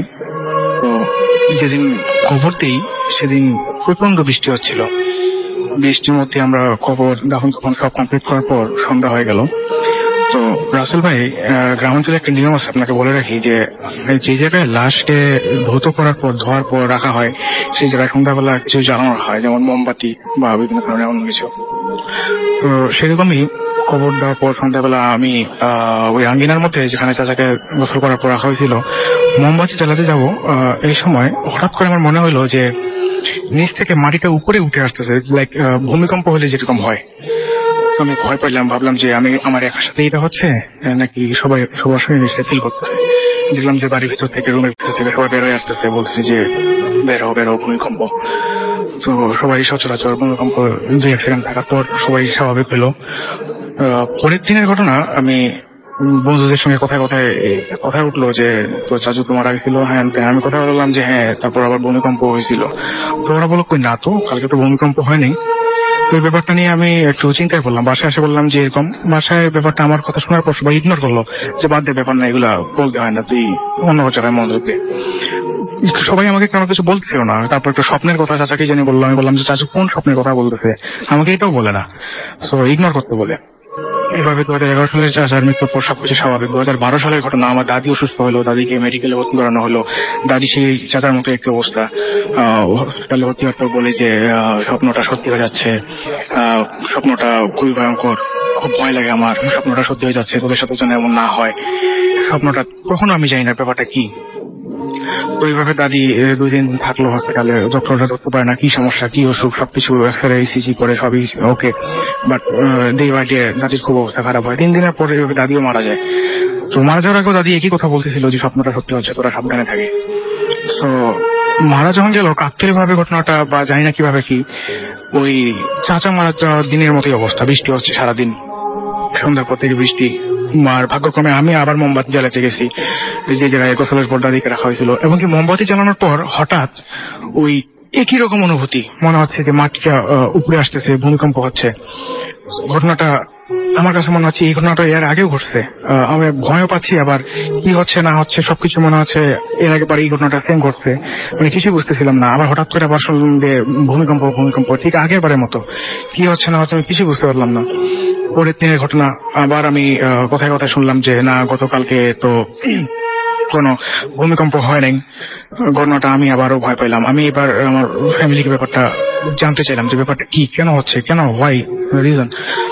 সো তখন আমি যেটা জানতে পারলাম ঘটনাটা হচ্ছে এরকম যে 15 বছর আগে আমার দাদু যখন মারা যায়, দাদুর কাছে যমজ 2 ভাই, তো দাদুর যমজ ভাই একই সাথে মারা যায়। এবং ওদের কথা এটা ছিল যে আমরা যদি মারা যাই, মানে আমরা যখন মারা যাব আমাদের কবরটা যেন এই জায়গায় দেওয়া হয়, মানে সেটা বলছিল যে বাড়ির পাশেই। তো তাদের কথা অনুযায়ী বাড়ির পাশে কবর দেওয়া হয় যমজ 2 দাদুকে। তারপর থেকে 15 বছর অনেক দিন পার হয়ে যাওয়ার পর বাড়ির কিছু পরিবেশ বদলে গেছে। যে জায়গায় কবর ছিল ওই জায়গায় রুম উঠে গেছে, কেউ খেয়াল করে নাই। তার উপর দিয়ে বাথরুমের হাউস যাওয়ার রাস্তা পড়ে গেছে। আর স্বপ্নে যেটা বলছিল যে স্বপ্ন দেখতেছে খুব মর্মান্তিক স্বপ্নটা এরকম যে 2 দাদু, যমজ দাদু আসে চাচার মারা যাওয়ার আগে চাচাকে বলছিল যে আমি তোদের বাপ, আমি তোমার চাচা, আমি মারা গেছি, আমার এই জায়গায় কবর ছিল, কিন্তু তোরা আমার ভালোভাবে যত্ন নাও নাই, ভালোভাবে টেক কেয়ার করো নাই, এবং তোদের মৃত্যুটা হবে খুব কষ্টের মৃত্যু, মর্মান্তিক মৃত্যু। দাদি মারা যাওয়ার আগে দাদি ঠিক এই স্বপ্নের কথাটাই বলছিল, যেটা আমি পরে বুঝতে পারছি। তো এই স্বপ্নের কথা বলার পর দাদিও মারা যাওয়ার পর ব্যাপারটা আমরা এলাকার হুজুরের সঙ্গে ডিসকাস করি, এই ঘটনাগুলো সব খুলে বলি। তো হুজুর সলিউশন দেয় যে জায়গায় কবরটা ছিল এই জায়গাটা আপনারা একটা গ্যারার মধ্যে রাখে দেন, এখানে যেন বিভিন্ন ধরনের ময়লা আবর্জনা না আসে। তো তাদের কথা অনুযায়ী আমরা এইভাবেই ঠিকঠাক করে রাখছি। এবং পরবর্তীতে আমার আর একটা চাচা মারা গেছে, সে মারা যাওয়ার আগে কোনো স্বপ্ন দেখে নেই, স্বাভাবিক মৃত্যু। তো এই ছিল ঘটনা। ওকে, থ্যাংক ইউ ভেরি মাচ আপনার ঘটনার জন্য। আমরা পরবর্তী ঘটনা যাবো আমাদের আপুর কাছে, এবং আপনি এসছেন খুলনা থেকে। থ্যাংক ইউ ভেরি মাচ এসছেন, আপনার ঘটনা চলছে। আমরা এই ঘটনাটা হচ্ছে আমার আম্মু নিজে এটা এক্সপিরিয়েন্স করছে। এটা হচ্ছে আম্মুর দাদাবাড়ি নানাবাড়ি দুইটাই হচ্ছে ফরিদপুর জেলায়। তো দাদাবাড়িটা হচ্ছে ফরিদপুর জেলার আলমপুর গ্রামে। তো আম্মু অনেক আগে, আম্মুর বিয়ের অনেক আগে আম্মু একবার তার দাদাবাড়িতে বেড়াতে যায়। যাওয়ার পরে মানে সাধারণত গ্রামের বাড়িতে অনেক ভিটা থাকে, সেখানে অনেক বিভিন্ন ফল গাছ থাকে। তো আম্মুদের মানে আম্মুর কথা হয় যে আম্মুর দাদির সঙ্গে ফুপুর সঙ্গে যে আমরা কাল সকালে অমুক একটা ভিটায় আম কুড়াতে যাবো। তো ঠিক আছে, আম কুড়াতে যায়। পরের দিন তারা অনেক ভোরে মানে অন্ধকার থাকতে 3 জন বের হয়ে যায় আম কুড়াতে। তো আসলে যেই ভিটাতে আম কুড়াতে যাওয়ার কথা ছিল, ওই ভিটার পরে আরেকটা ভিটা ছিল যেখানে আম্মুর বড় ফুপু ওই ভিটার একটা আম গাছের সঙ্গে গলায় দড়ি নিয়ে সুইসাইড করেন। তো আমরা যখন আম কুড়তে যাওয়ার পরে দেখে যে আম্মুর একটা চাচি আম্মুদের আগেই সেখানে চলে গেছে এবং সে আম কুড়াচ্ছে। তো স্বাভাবিক যেরকম আম তাদের পাওয়ার কথা তারা সেটা পাচ্ছে না, অনেক কম আম পাচ্ছে। এবং যেহেতু তার চাচি আগে চলে গেছে, সে বেশি বেশি আম কুড়ায় নিচ্ছে এবং আমাদের থেকে বেশ 5-7 ফিট সামনে সে আম কুড়াচ্ছে এবং নিয়ে যাচ্ছে। তো তারপরে আম্মুর দাদি বলে যে নবু তুমি আসছো, তা আমাদের ডেকে আনলা না কেন, আমরা একসাথে আসতাম, এভাবে বলে। তারা পিছন থেকে অনেকবার তাকে ডাকে, আম্মু সেই চাচিকে, কিন্তু সে কোনো রিপ্লাই দেয় না। বরং সে হচ্ছে আগে থেকে আরো দ্রুত গতিতে আম কুড়াতে কুড়াতে হাঁটতে হাঁটতে সামনের ভিটার দিকে চলে যায়। তো অনেক দ্রুত যখন সে চলে যাচ্ছে, তখন আম্মুর দাদি, আম্মুর ফুপু তিনজনেই খেয়াল করলো যে সে হাঁটছে কিন্তু তার পা মাটিতে নাই, মাটি থেকে 1-2 ফুট উপরে। সে অনেক দ্রুত হেঁটে ওই আম্মুর ফুপু যেই ভিটাটায় সুইসাইড করছিল ওই ভিটার দিকে চলে যাচ্ছে। এটা দেখার পরে আম্মু ভয় পায়, অনেক ভয় পাওয়ার পরে আম্মুর দাদি তাদেরকে নিয়ে অনেক দ্রুত সেখান থেকে বাড়িতে চলে আসে। এটাই হচ্ছে। থ্যাংক ইউ ভেরি মাচ আপনার ঘটনার জন্য, আপনাকে অনেক ধন্যবাদ। আমরা চলে যাবো তোমাদের এই পেজে, এবং এখানে আমরা দেখছি যে আমাদের এখানে অনেকে আছেন এবং অনেকে লিখছেন আমাদের আজকের এই এপিসোডটি নিয়ে। থ্যাংক ইউ ভেরি মাচ যারা আমাদের সঙ্গে আছেন। আমাদের সঙ্গে এই মুহূর্তে দেখতে পাচ্ছি রয়েছেন তারিকুল ইসলাম লিখন এবং তিনি মেমোরি সিং শুনতেন। আমার সাথে আছেন বৃষ্টি দেবনাথ, লাইট অফ করে তিনি শুনছেন। আমার সঙ্গে আছেন রুহি ইসলাম, এছাড়াও এমটি আরাফাত হোসাইন ইউনুস আমাদের সঙ্গে আছেন, এবং আমার সঙ্গে আছেন হাফিজা আক্তার মুফতা, এছাড়াও সীমা আক্তার আমাদের সঙ্গে আছেন। আমার সঙ্গে আছেন দেখতে পাচ্ছি এছাড়াও দেব, এছাড়া আমাদের সঙ্গে আছেন রিফাত মির, আমাদের সঙ্গে আছেন নুসরাত জাহান, এবং আমাদের সঙ্গে আছেন দেখতে পাচ্ছি নাইম খান হোসাইন, এছাড়াও আছেন আমাদের সাথে সোহান ইসলাম রাজ, এছাড়াও আমাদের সাথে নাজমুল হক আছেন, শিমুল বিশ্বাস আমাদের সঙ্গে আছেন, আমাদের সঙ্গে আছেন এম জে রোহান, এছাড়াও এমডি রুবেল হোসাইন আমাদের সঙ্গে আছেন। আমাদের সঙ্গে আছেন দেখতে পাচ্ছি খায়রুল, এছাড়াও তাওফিক হাসান আমাদের সঙ্গে আছেন, এমডি শাহাদ খান আমাদের সঙ্গে আছেন, এস জি ফয়সাল আমাদের সঙ্গে আছেন। আমাদের সঙ্গে আছেন দেখতে পাচ্ছি অনেক, এবং তিনি অ্যাপ দিয়ে শুনছেন রাজু তালুকদার আমাদের সঙ্গে আছেন, মাহাদি শিহাব আছেন আমাদের সঙ্গে, এমডি সুলাইমান আমাদের সঙ্গে আছেন। আমাদের সঙ্গে আছেন দেখতে পাচ্ছি এমনি শাকিল আহমেদ শাওন, এছাড়াও আমাদের সঙ্গে মেঘলা আকাশ সহ আরো অনেকেই আছেন।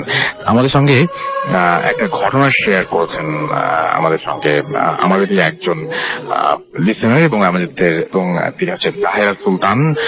গত সপ্তাহে আমরা বলছিলাম যে আমরা এই ঘটনাটা এই সপ্তাহেও পড়ছি না, এই জন্যই পড়ছি না কারণ এই ঘটনাটা খুবই অদ্ভুত, এবং আমি চাই যে আপনি স্টুডিওতে আসেন এবং সরাসরি আমাদেরকে এই ঘটনাটা শুনিয়ে যান। তো সেক্ষেত্রে আমার মনে হয় যে আপনাকে যেটা করতে হবে সেটা হচ্ছে আপনার এই ঘটনাটা সহ ফুল অ্যাড্রেস এবং ফোন নাম্বার এই পাঠিয়ে দিতে হবে, তাহলে আমাদের জন্য অনেক সুবিধা হবে। যাই হোক, আমরা একটা ছোট্ট বিরতি নেবো আরো একবার, এবং বিরতির পরে আমরা আবারও চলে যাব ঘটনায়। সেই পর্যন্ত আশা করছি আমাদের সঙ্গে থাকবেন।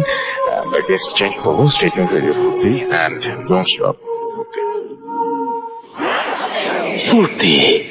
I'm Farhan, by the way. আমি ফারহানা। বাহ, আমাদের নামেও তো মিল। Let's become friends then. কিন্তু এরপরে কতটা ঝামেলা।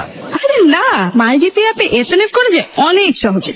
মাইজিপি অ্যাপ ডাউনলোড করলেই এসএনএস আপডেট সহ সবকিছু পাবেন একই সাথে অনেক সহজেই। চলো করুন গ্রামীণ ফোন। দোস্ত, সেলফি দেখছিস? আরে সেলফি তো জোস, দে আপলোড দে। ইন্টারনেট প্যাক কিনতে হবে, তারপর এখন নিতে কি সমস্যা? দোস্ত, ইন্টারনেট প্যাক কেনা অত সোজা কি না। যে বলো, মাইজিপি অ্যাপে ইন্টারনেট প্যাক কেনা যায় সহজেই। মাইজিপি অ্যাপ ডাউনলোড করলেই ইন্টারনেট প্যাক, ফ্লেক্সি প্ল্যান এবং রিওয়ার্ড পয়েন্ট সবকিছুই পাবেন একসাথে অনেক সহজেই। চলো করুন গ্রামীণ phone.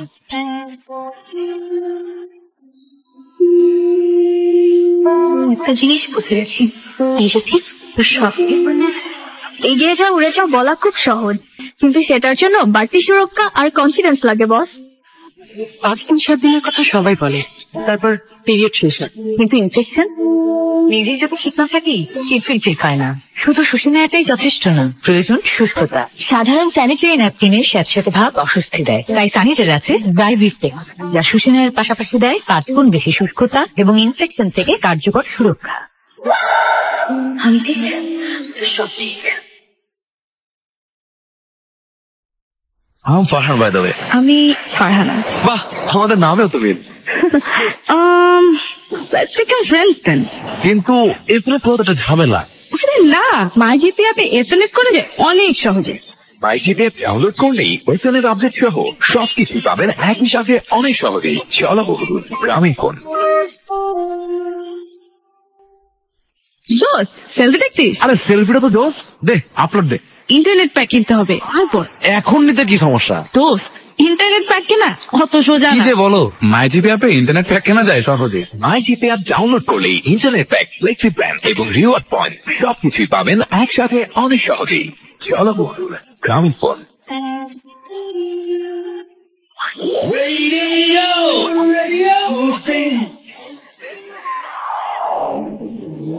Good FM. The night comes alive with Crowning Dawn.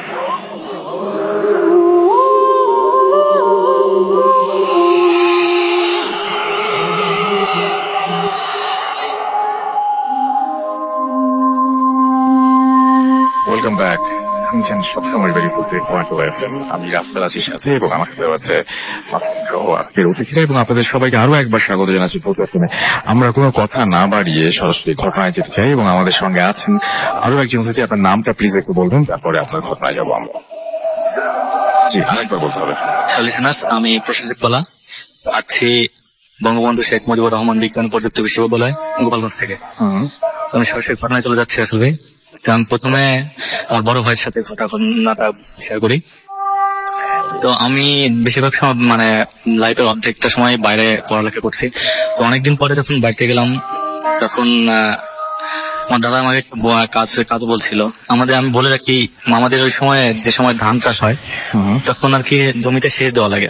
আমাদের জমিগুলো এমন ছিল, মাঝখানে পুকুর, জমিতে সেচ দেওয়ার জন্য পুকুর থেকে পানি দেওয়া লাগতো। তো ও আমাকে বলছিল তুই সন্ধ্যার সময় যাস, ছোট মেশিনটা আনতে হবে বাড়িতে। তো আমি ভাবলাম এতদিন পরে বাড়িতে যাচ্ছি, আসার সাথে কাজ দিল। তো আমি ওর কথা কেয়ার না করে আমি আর ওকে আনতে যাইনি।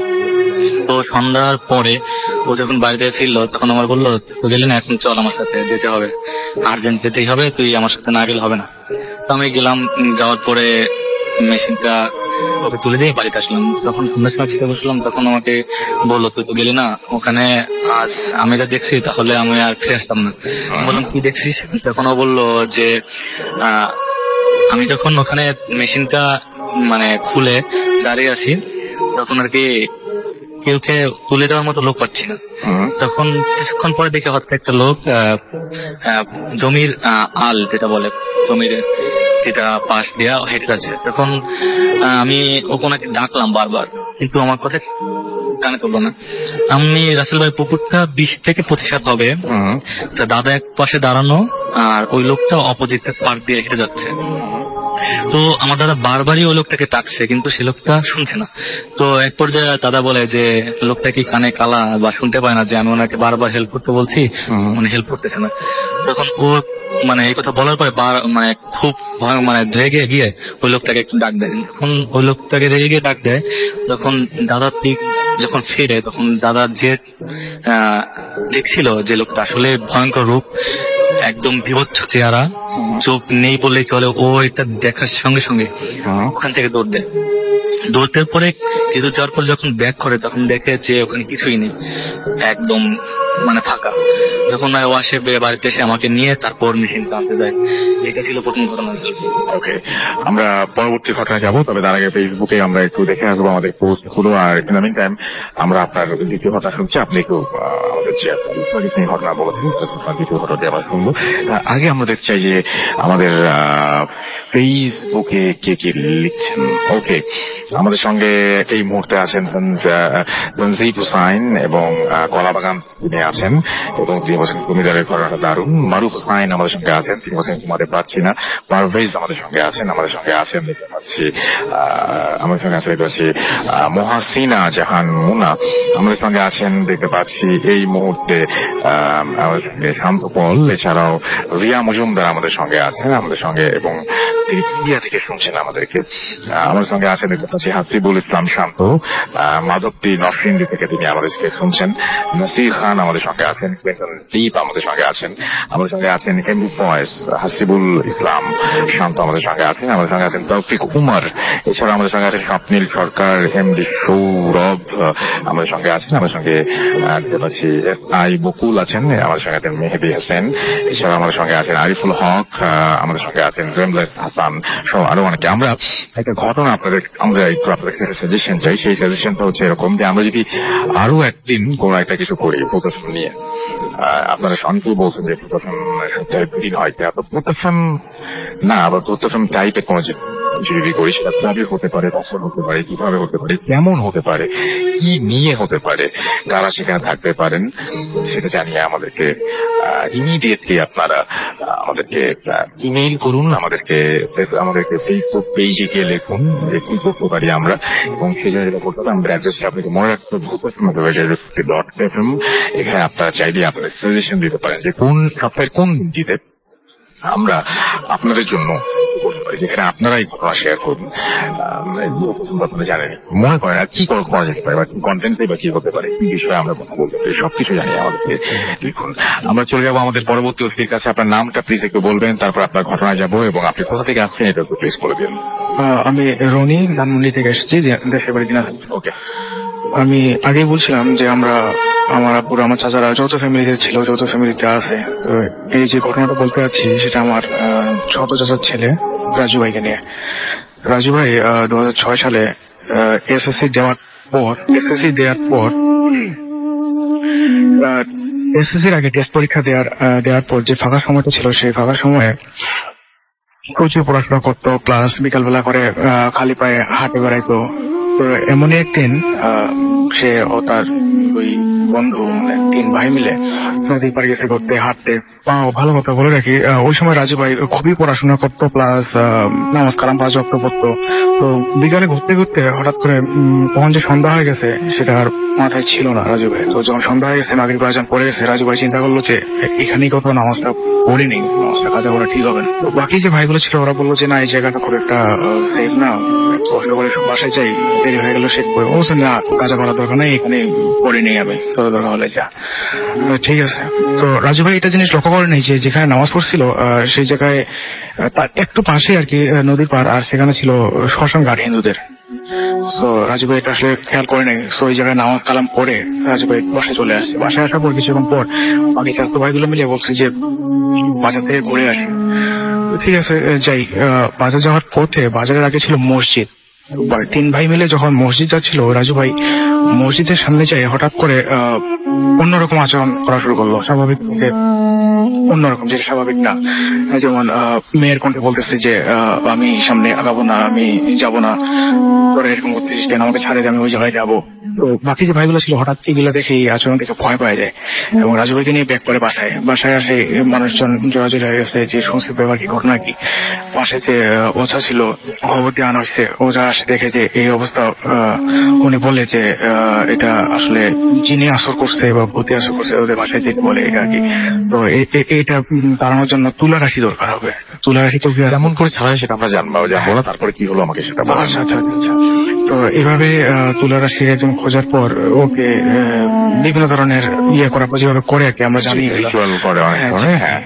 তারপরে একটা ঘটনা এখানে বলা দরকার আছে ভাই, যে যেভাবে হোক ছাড়াইলো, এটা সবাই জানে। ছাড়ার পর বলছিল যে আমি একটা প্রমাণ চাই যে তুমি চলে গেছো বা ছাড়ে দিছো। ও সাথে ঠিক আছে, আমি প্রমাণ দিয়ে যাবো। তো ওই চাস্তু ভাইয়ের বাড়িটা ছিল মাটির বাড়ি, আর চাল ছিল আপনাদের জানার কথা টিনের চালে 3টা খুঁটি দিয়ে চালটা আটকানো ছিল। ও বলছিল যে মাঝখানের খুঁটিটা আমি ভাঙিয়ে দিব, না যে কোনো একটা খুঁটি আমি ভাঙিয়ে দিব। আর ভাগ্যক্রমে বা দুর্ভাগ্যক্রমে আমি জানি না, মাঝখানের খুঁটিটাতে আমি হেলান দিয়েছিলাম।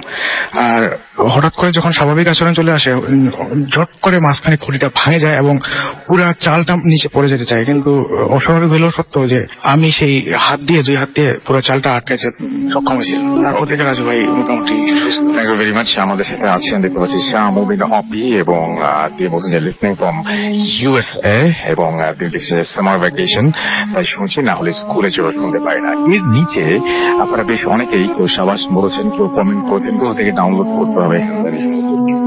আমরা চাই প্রথম আপনারা রেগুলার না শুনে আপনারা শুধু ফ্রাইডেতে শুনলে আমরা অনেক খুশি, আলহামদুলিল্লাহ। আর লাইভ শুনলে খুব খুশি, এবং অ্যাপ আছে আমাদের, অ্যাপ দিয়ে শুনবি।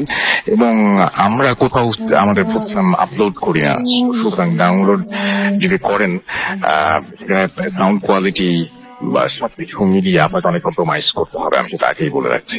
আমাদের সঙ্গে আছেন এই মুহূর্তে আমাদের আরো একজন অতিথি, আমরা চলে যাব তার কাছে, এবং আপনার নামটা একটু বলবেন, আপনার কথা। হ্যালো লিসেনার্স, আমি সঞ্জিত বালা বলবান। দ্বিতীয় ঘটনায় যাচ্ছি।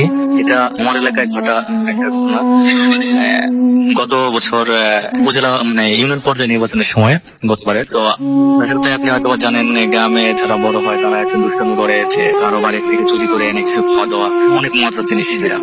তিনজন ফ্রেন্ড ডিসাইড করে যে পাশের বাড়ি থেকে কিছু চুরি করে এনে মানে হাঁস চুরি করে খাবে। তো আমি আপনাকে একটা ইনফর্ম করে রাখি, আমাদের গ্রামটায় এখনো বলতে গেলে প্রত্যন্ত এলাকায় বিলের মধ্যে এখনো কিছু কিছু বাড়ি আছে যেগুলো যোগাযোগ ব্যবস্থা এতটাই খারাপ যে নৌকা ব্যবহার করতে হয়। তো ওরা চিন্তা করে যে নৌকা নিয়ে পাশের বাড়িতে যাবে তিনজন, তো হাঁস চুরি করে এনে খাবে, রাতে মজা করবে অনেকে।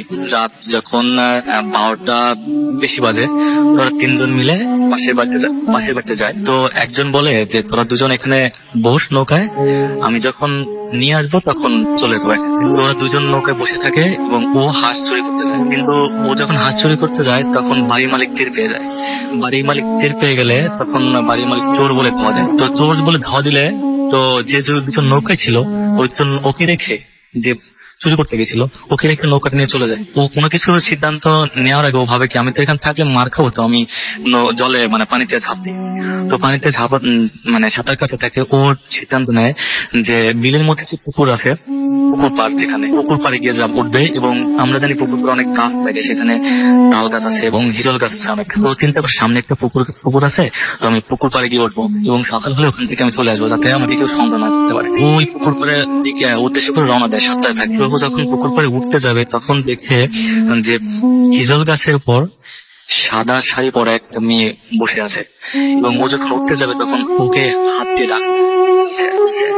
ওইটা দেখে মানে বিভ্রান্ত হয়ে একদম ভয় পেয়ে ও ব্যাক করে বাড়ির দিকে রওনা দেয়। 7টায় যখন বাড়ির দিকে উঠতে যাবে তখন পায় যে আপনাকে ওখানে যে খাটলাতে উঠবে তখন ওই খাটলার সামনেই একটা কবর রাখা দেওয়া ছিল, যে কবরে একটা বয়স্ক মহিলাকে কবর দেওয়া হয়েছিল। তো চিন্তা করে যে আমি এখান দিয়ে উঠবো। তো যখন খাটলাতে উঠতে যাবে তখন দেখে ওই কবরের উপর একটা বয়স্ক মহিলা সাদা শাড়ি পরে ওকে হাতে কাছে রাখতেছে ইশারা দিয়ে। তখন ওখানেই ও ওইটা দেখেই শেষটা অবস্থা ওই ঘাটলাতে পড়তে। সকালবেলা যখন সবাই ঘাটলাতে আসে থালা বাসন মাজতে তখন দেখে যে ওখানে ও শেষটা অবস্থা পড়ে আছে এবং ওকে ওখান থেকে নিয়ে যায়। এবং দেশ থেকে 2 দিন পরে ওর সেন্স ফেরে। বিভিন্ন ট্রিটমেন্ট এবং ওর প্রচুর জ্বর থেকে 105-এর মতো এবং ডাক্তার কবিরাজ দেখানোর পরে তিনি অসুস্থ হয়। সুস্থ হওয়ার পরে এই ঘটনাটাও শেয়ার করে। Thank you very much. আপনার ঘটনার জন্য আপনাকে অনেক অনেক ধন্যবাদ। আর আমরা আশা করছি যে এই ঘটনাটি অনেক বেশি ভালো লেগেছে। আমরা চলে যাব আমাদের ফেসবুক পেজে আরো একবার। এবং আমাদের এখানে আছেন দেখতে পাচ্ছি অনেকেই, এবং আমাদের এখানে দেখতেছি অনেকেই আছেন। এমডি প্রিন্স রহমান আমাদের সঙ্গে আছেন এবং আমাদের সঙ্গে আছেন দেখতে পাচ্ছি রবিন চৌধুরী, এবং আমাদের সঙ্গে আছেন সাইফ আমাদের সাথে আছেন। নিয়ে একটা এপিসোড করা হোক। এম কে সিয়াম বাবু আমাদের সাথে আছেন। আমাদের সঙ্গে আছেন দেখতে পাচ্ছি রোহান, মহিমাগঞ্জ, গোবিন্দগঞ্জ গায়বুন্না থেকে তিনি শুনছেন। প্রিন্স অর্নিল আমাদের সঙ্গে আছেন। তাহসান সাইদ আমাদের সঙ্গে আছেন। ওয়াসিম আকরাম আমাদের সঙ্গে আছেন। মেহেদি হাসান মারজান আমাদের সঙ্গে আছেন। জান্নাতুল ফেরদাউস আমাদের সঙ্গে আছেন। গাজীরা আমাদের সঙ্গে আছেন দেখতে পাচ্ছি। সোহাগ হাসান, ভুবন হুসাইন সহ আরো অনেকে। আপনি যদি আমাদের পেজটা ভিজিট করতে চান চলে আসতে পারেন www.facebook.com/facebook.com/putafm.russell এই দুটো পেজে, এবং এখানে এসে আপনি লাইক দিতে পারেন, কমেন্ট করতে পারেন, এবং আপনি জানাতে পারেন কোন ঘটনা আপনার ভালো লাগছে, কোন ঘটনা আপনার ভালো লাগছে না, এভরিথিং। আমরা চলে যাবো একটা ছোট্ট বিরতিতে, এবং বিরতির পরে আমরা ফিরে আসবো নতুন অতিথি নিয়ে। সেই পর্যন্ত আমাদের সঙ্গেই থাকুন। Stay tuned radio 40 and don't stop. Good FM. The night comes alive with crowning form.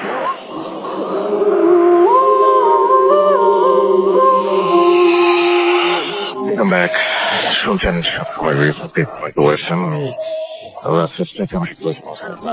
আপনাদের সবাইকে আরো একবার স্বাগত জানাচ্ছি প্রত্যাশামে। এবং এখন আমরা সরাসরি ঘটনা যাবো। আমাদের আরো একজন অতিথি আছেন। আপনার নামটা প্লিজ বলবেন, কোথা থেকে এসেছেন? স্যার, আমি গরিপুর থেকে আসছি, ময়মনসিংহ গরিপুর থেকে আসছি। আমার নাম খায়রুল ইসলাম। তো আমি সরাসরি রাসেল ভাই মূল ঘটনা যাচ্ছি।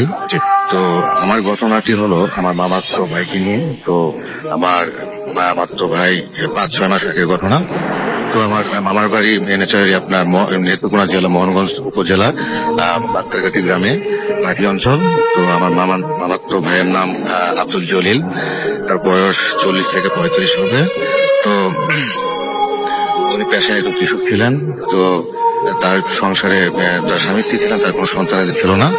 তো আজ থেকে 5-6 মাস পূর্বে যে ঘটনাটি ঘটলো সেটা হলো সারাদিন সে মাঠে কাজ করার পর সন্ধ্যার পর সে সাংসারিক কিছু বাজার করার জন্য সে হাটে গেল আর কি।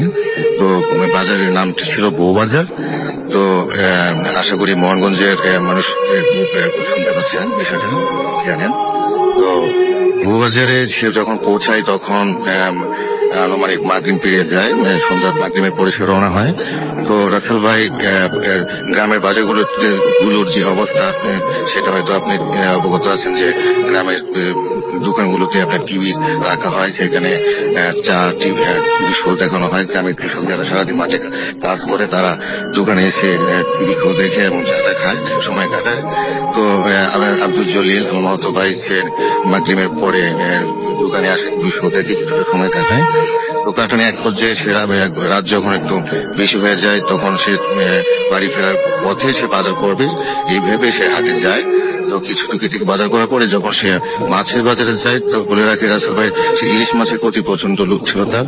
তো ওই দিন বাজারে প্রচুর ইলিশ ছিল। তো সে লোভ সামলাতে পারেনি, বেশ কয়েকটি বড় সাইজের ইলিশ মাছ কিনে কেনার পর ব্যাগ ভর্তি করে সে যখন যাচ্ছিল, তো রাসেল ভাই যাওয়ার আগে আমি রাস্তার একটা বিবরণ দিচ্ছি। তো উত্তরমুখী হয়ে যে রাস্তাটি বাচ্চারগাছি গ্রামের দিকে চলে যায় সেটি লম্বা রাস্তা, মানে এই রাস্তা ব্যবহার করলে প্রায় 25 থেকে 30 মিনিট সময় লাগে। এবং উত্তর পশ্চিমমুখী হয়ে যে রাস্তাটি চলে গেছে বাচ্চারগাছি গ্রামের দিকে সেটা শর্টকাট রাস্তা, সেটা 15 মিনিট সময় লাগে। তো রাসেল ভাই তো শর্টকাট যে রাস্তাটি উত্তর পশ্চিমমুখী চলে গেছে, তো আমার মূল ঘটনাটি এই রাস্তাটি নিয়েই।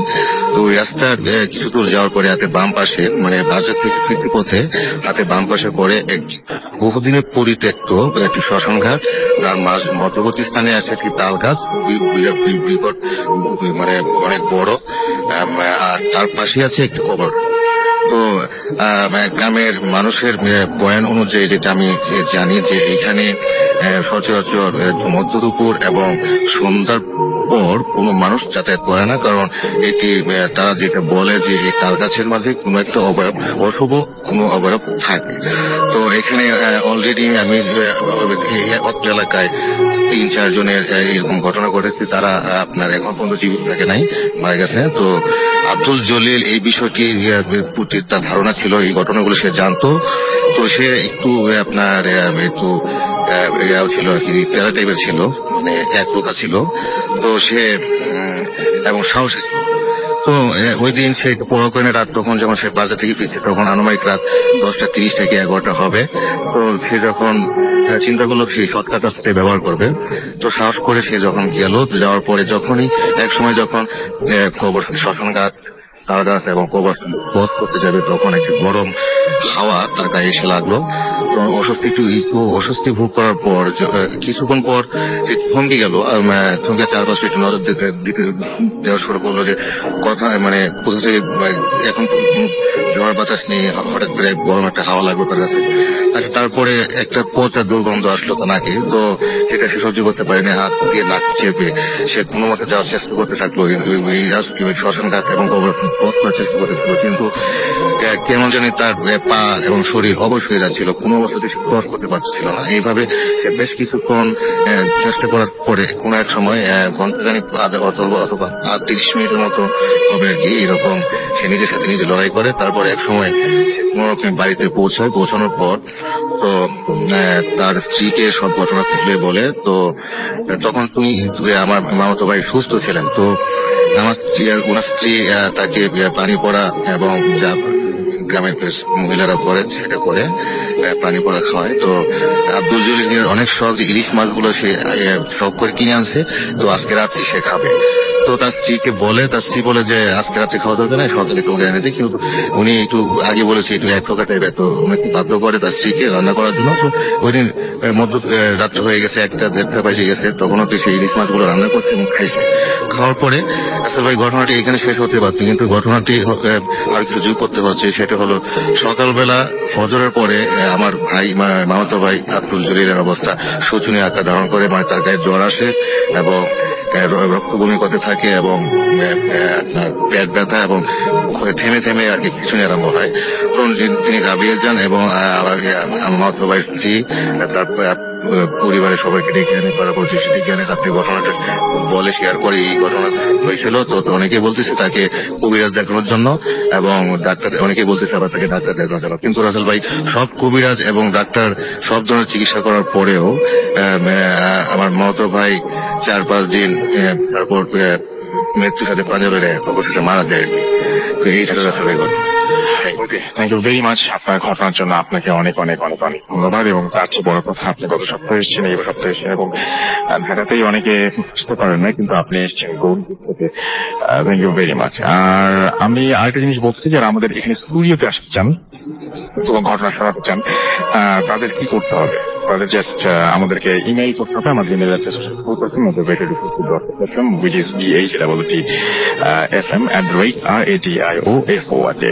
আপনার নাম, ঠিকানা এবং ফোন নাম্বার সহ আপনার জীবনে ঘটে যাওয়া বা আপনার জানা সেরা ঘটনা লিখে পাঠিয়ে দিন আমাদের কাছে। ঘটনার শুরুতে অবশ্যই উল্লেখ করুন যে ঘটনাটা আপনি স্টুডিওতে এসে শেয়ার করতেছেন, নাকি আপনি চান আপনার ঘটনা আমরা পড়ে শোনাই। যারা দেশের বাইরে রয়েছেন তারা সরাসরি অডিও ক্লিপ পাঠিয়ে দিতে পারেন আমাদের কাছে এবং সেটা আপনারা ঘটনাও পাঠাতে পারেন, যেটা আপনাদের ইচ্ছা।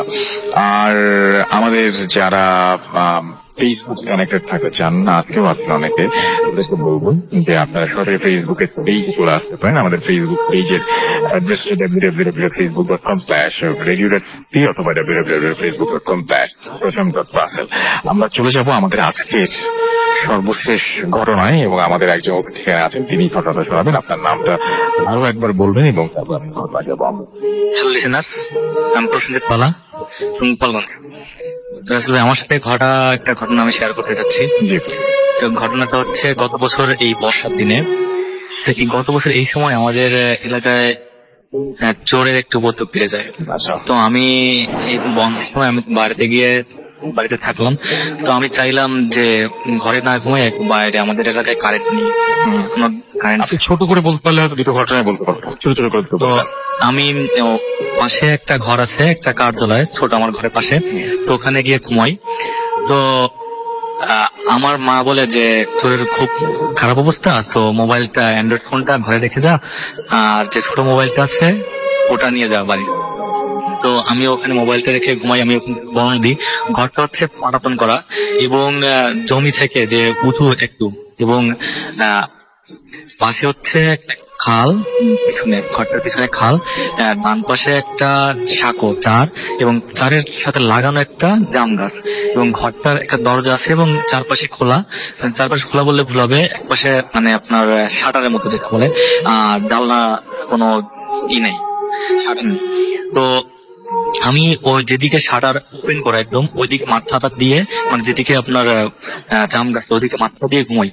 তো আমি যখন ওখানে 3-4 দিন ঘুমালাম, তখন প্রথম দিকে আমি খেয়াল করতাম যে ওই মনে হচ্ছে যে কেউ খাল পাড়িতে, মানে পানি ঝাঁপিয়ে কেউ আসছে, আসার পরে মনে হচ্ছে আমার টিনের উপর দিয়ে মানুষ হাঁটছে, খুব বড় বড় পা ফেলে শব্দ হচ্ছে। এবং আপনার যে জাম গাছটা আছে, জাম গাছ একটা মাত্র ডাল, মানে আর কোনো গাছের পাতা নড়ে না, কোনো কিছু না, শুধুমাত্র একটা ডালে এই টিনের উপর দিয়ে বসা করছে এবং বিকট শব্দ হচ্ছে। তো এরকম প্রথম 2-1 দিন ঘটনা ঘটে। আমি কার সাথে শেয়ার করি না, কারণ আমি জানি ওখানে আমার ঘুমটা ভালো হয়, আমার সাথে যাই করি না কেন আমার কোনো ক্ষতি হচ্ছে না। তো আমি ভয় পেলেও আমি শেয়ার করিনি। তো এরপরে ঘটনা ঘটে, প্রথমে সন্ধ্যা ঠিক প্রচন্ড বৃষ্টি হয়, নেক্সট গভীর রাত্রে খুব ভালো। তো আমি যেহেতু বৃষ্টি হয়েছে, পরিবেশটা অনেক ঠান্ডা, ঘুমটা গভীর ঘুমে আসি। তো এইভাবে আমার রাসেল ভাই, যেহেতু ঝাপটা আমি বললাম যে আমি ঘুমানো জাম গাছের পাশে একদম মাথাটা, তো আমার চুল তো প্রচন্ড ভাবে টান দেয়, খুব ভাবে টান দেয়। আমি তৎক্ষণাৎ উঠে লাফাই উঠে চোর বলি এবং দেখি কেউ নেই, এখানে কিছুই নেই, সমস্ত লোক এক হয়ে যায় আমার বাসে তারা ঘুমাচ্ছিল সবকিছু, কিন্তু শুধু এমন কোনো পরিস্থিতি ছিল না ওখান থেকে যাওয়া, যেহেতু ওখান থেকে উঠতে হলে অনেক উঁচু, উঠতে হলেও সময় লাগবে, সহজে যাওয়া সম্ভব। তার মানে আপনি বলতে চাচ্ছেন যে আপনি যেটা দেখেছেন সেটা আসলে চোর ছিল না, এবং যে আমার সাথে যেতে করছে অবশ্যই অন্য কিছু ছিল।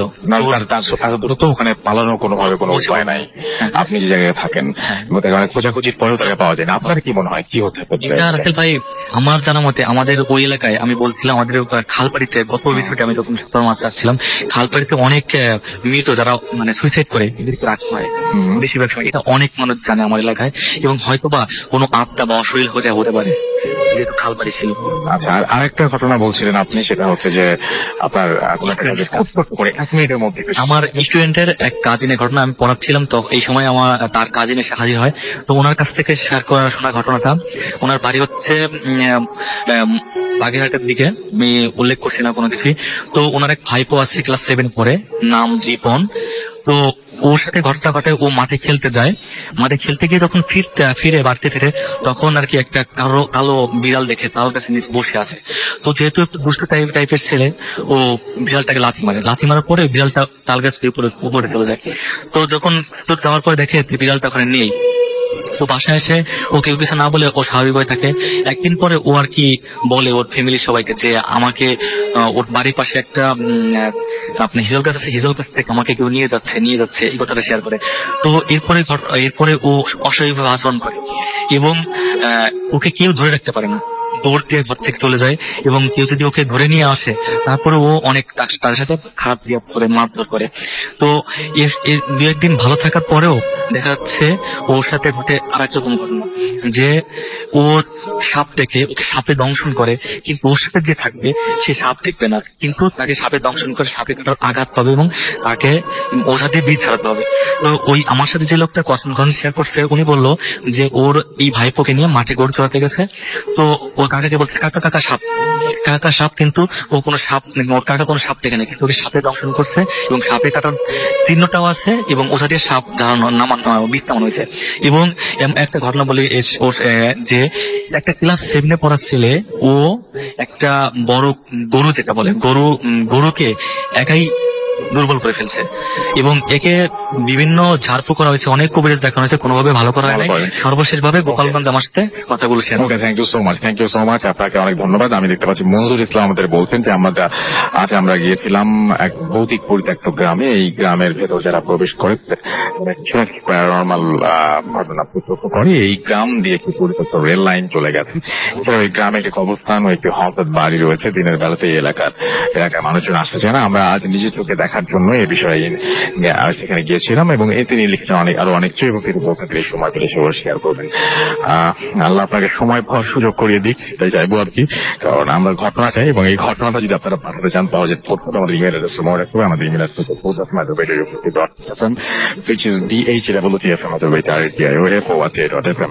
এমডি রোহান আমাদের সাথে আছেন, আমাদের সাথে আছেন আরিয়ান রাকিব রাজ, এছাড়াও আমাদের সাথে আছেন রিয়াজুল করিম রাজন, আমাদের সাথে আছেন এসওয়াই বকুল, এছাড়াও এমডি মহেশুর আমাদের সঙ্গে আছেন, মুশফিউর আমাদের সঙ্গে আছেন গাজী মারুফ, এমডি আলামিন আমাদের সঙ্গে আছেন জাহিদুল হক, অনেক অবহেলিত সুজন সহ আরো অনেকে আমাদের সঙ্গে আছেন এই মুহূর্তে।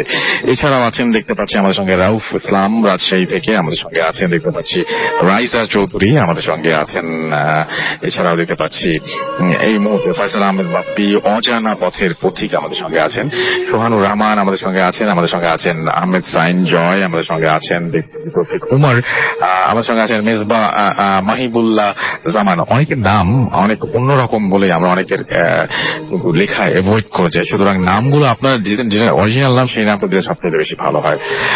আমাদের সঙ্গে আছেন দেখতে পাচ্ছি সোহান আহমেদ, এবং আমাদের সঙ্গে আছেন বিপ্লব গফফার, মিজি, উত্তম রয় আমাদের সঙ্গে আছেন, এবং আমাদের সঙ্গে আছেন দেখতে পাচ্ছি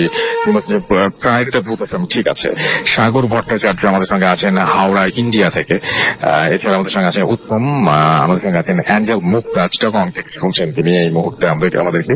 আমাদের সঙ্গে আছেন দেখতে পাচ্ছি রুমি আক্তার, এছাড়াও জয় খান আমাদের সঙ্গে আছেন দেখতে পাচ্ছি জাহিদ সহ আরো অনেকে, আমাদের ফেসবুক রেডিও ফুটির পেজেও আরো অনেকেই দেখতে পাচ্ছি এখানে আছেন, এবং তাদের মধ্যে কয়েকজনের নাম বলি না, সাইলেন্স আমাদের সঙ্গে আছেন, আমাদের সঙ্গে আছেন দেখতে পাচ্ছি হাবিব খান, এছাড়াও আশরাফুল ইসলাম আমাদের সঙ্গে আছেন। আমাদের সঙ্গে আছেন দেখতে পাচ্ছি ঐশী আহমেদ নিশুম, ঐশী ইসলাম নিশুম আমাদের সঙ্গে আছেন দেখতে পাচ্ছি আশরাফুল ইসলাম, এছাড়াও আমাদের সঙ্গে নয়ন আহমেদ অ্যাপ দিয়ে শুনছেন আমাদের সাথে আছেন তিনি, এবং তিনি আজীবন থাকবেন সেটাই তিনি বলছেন। কুষ্টিয়া থেকে শুনছেন ইফতেখার আহমেদ, যশোর থেকে অ্যাপ দিয়ে শুনছেন আমাদের সাথে আছেন এই মুহূর্তে। এছাড়া আমাদের সঙ্গে আছেন বাসিদি ফ্রি ওয়াইফাই থেকে তাদের যেটা অ্যাপ খুবই ইজি এটা, আর দেশের বাইরে যারা আছেন তাদের কোনো প্রবলেমই নেই, তারাও অ্যাপ দিয়ে শুনতে পারবেন। আপনারা iOS বা অ্যান্ড্রয়েড যেটা ইউজ করেন না কেন, আপনারা জাস্ট এখানে গুগল প্লে স্টোরে বা আপনার অ্যাপ স্টোরে গিয়ে জাস্ট আপনাদের যেটা করতে হবে সার্চ দিতে হবে রেডিও ফুর্তি লিখে দেবেন, বিউটিফুল একটা অ্যাপ আপনাদের সামনে এসে হাজির হয়েছে এবং সেটা আপনারা ফ্রিলি ডাউনলোড করতে পারবেন। সো এটা একটা ভালো খবর আপনাদের সবার জন্য এবং আশা করছি যে সেটা আপনারা করবেন। এবং আমরা যাওয়ার আগে আরো একবার আপনাকে মনে করি দিতে চাই আমাদের ইমেল অ্যাড্রেস, আমাদের ইমেল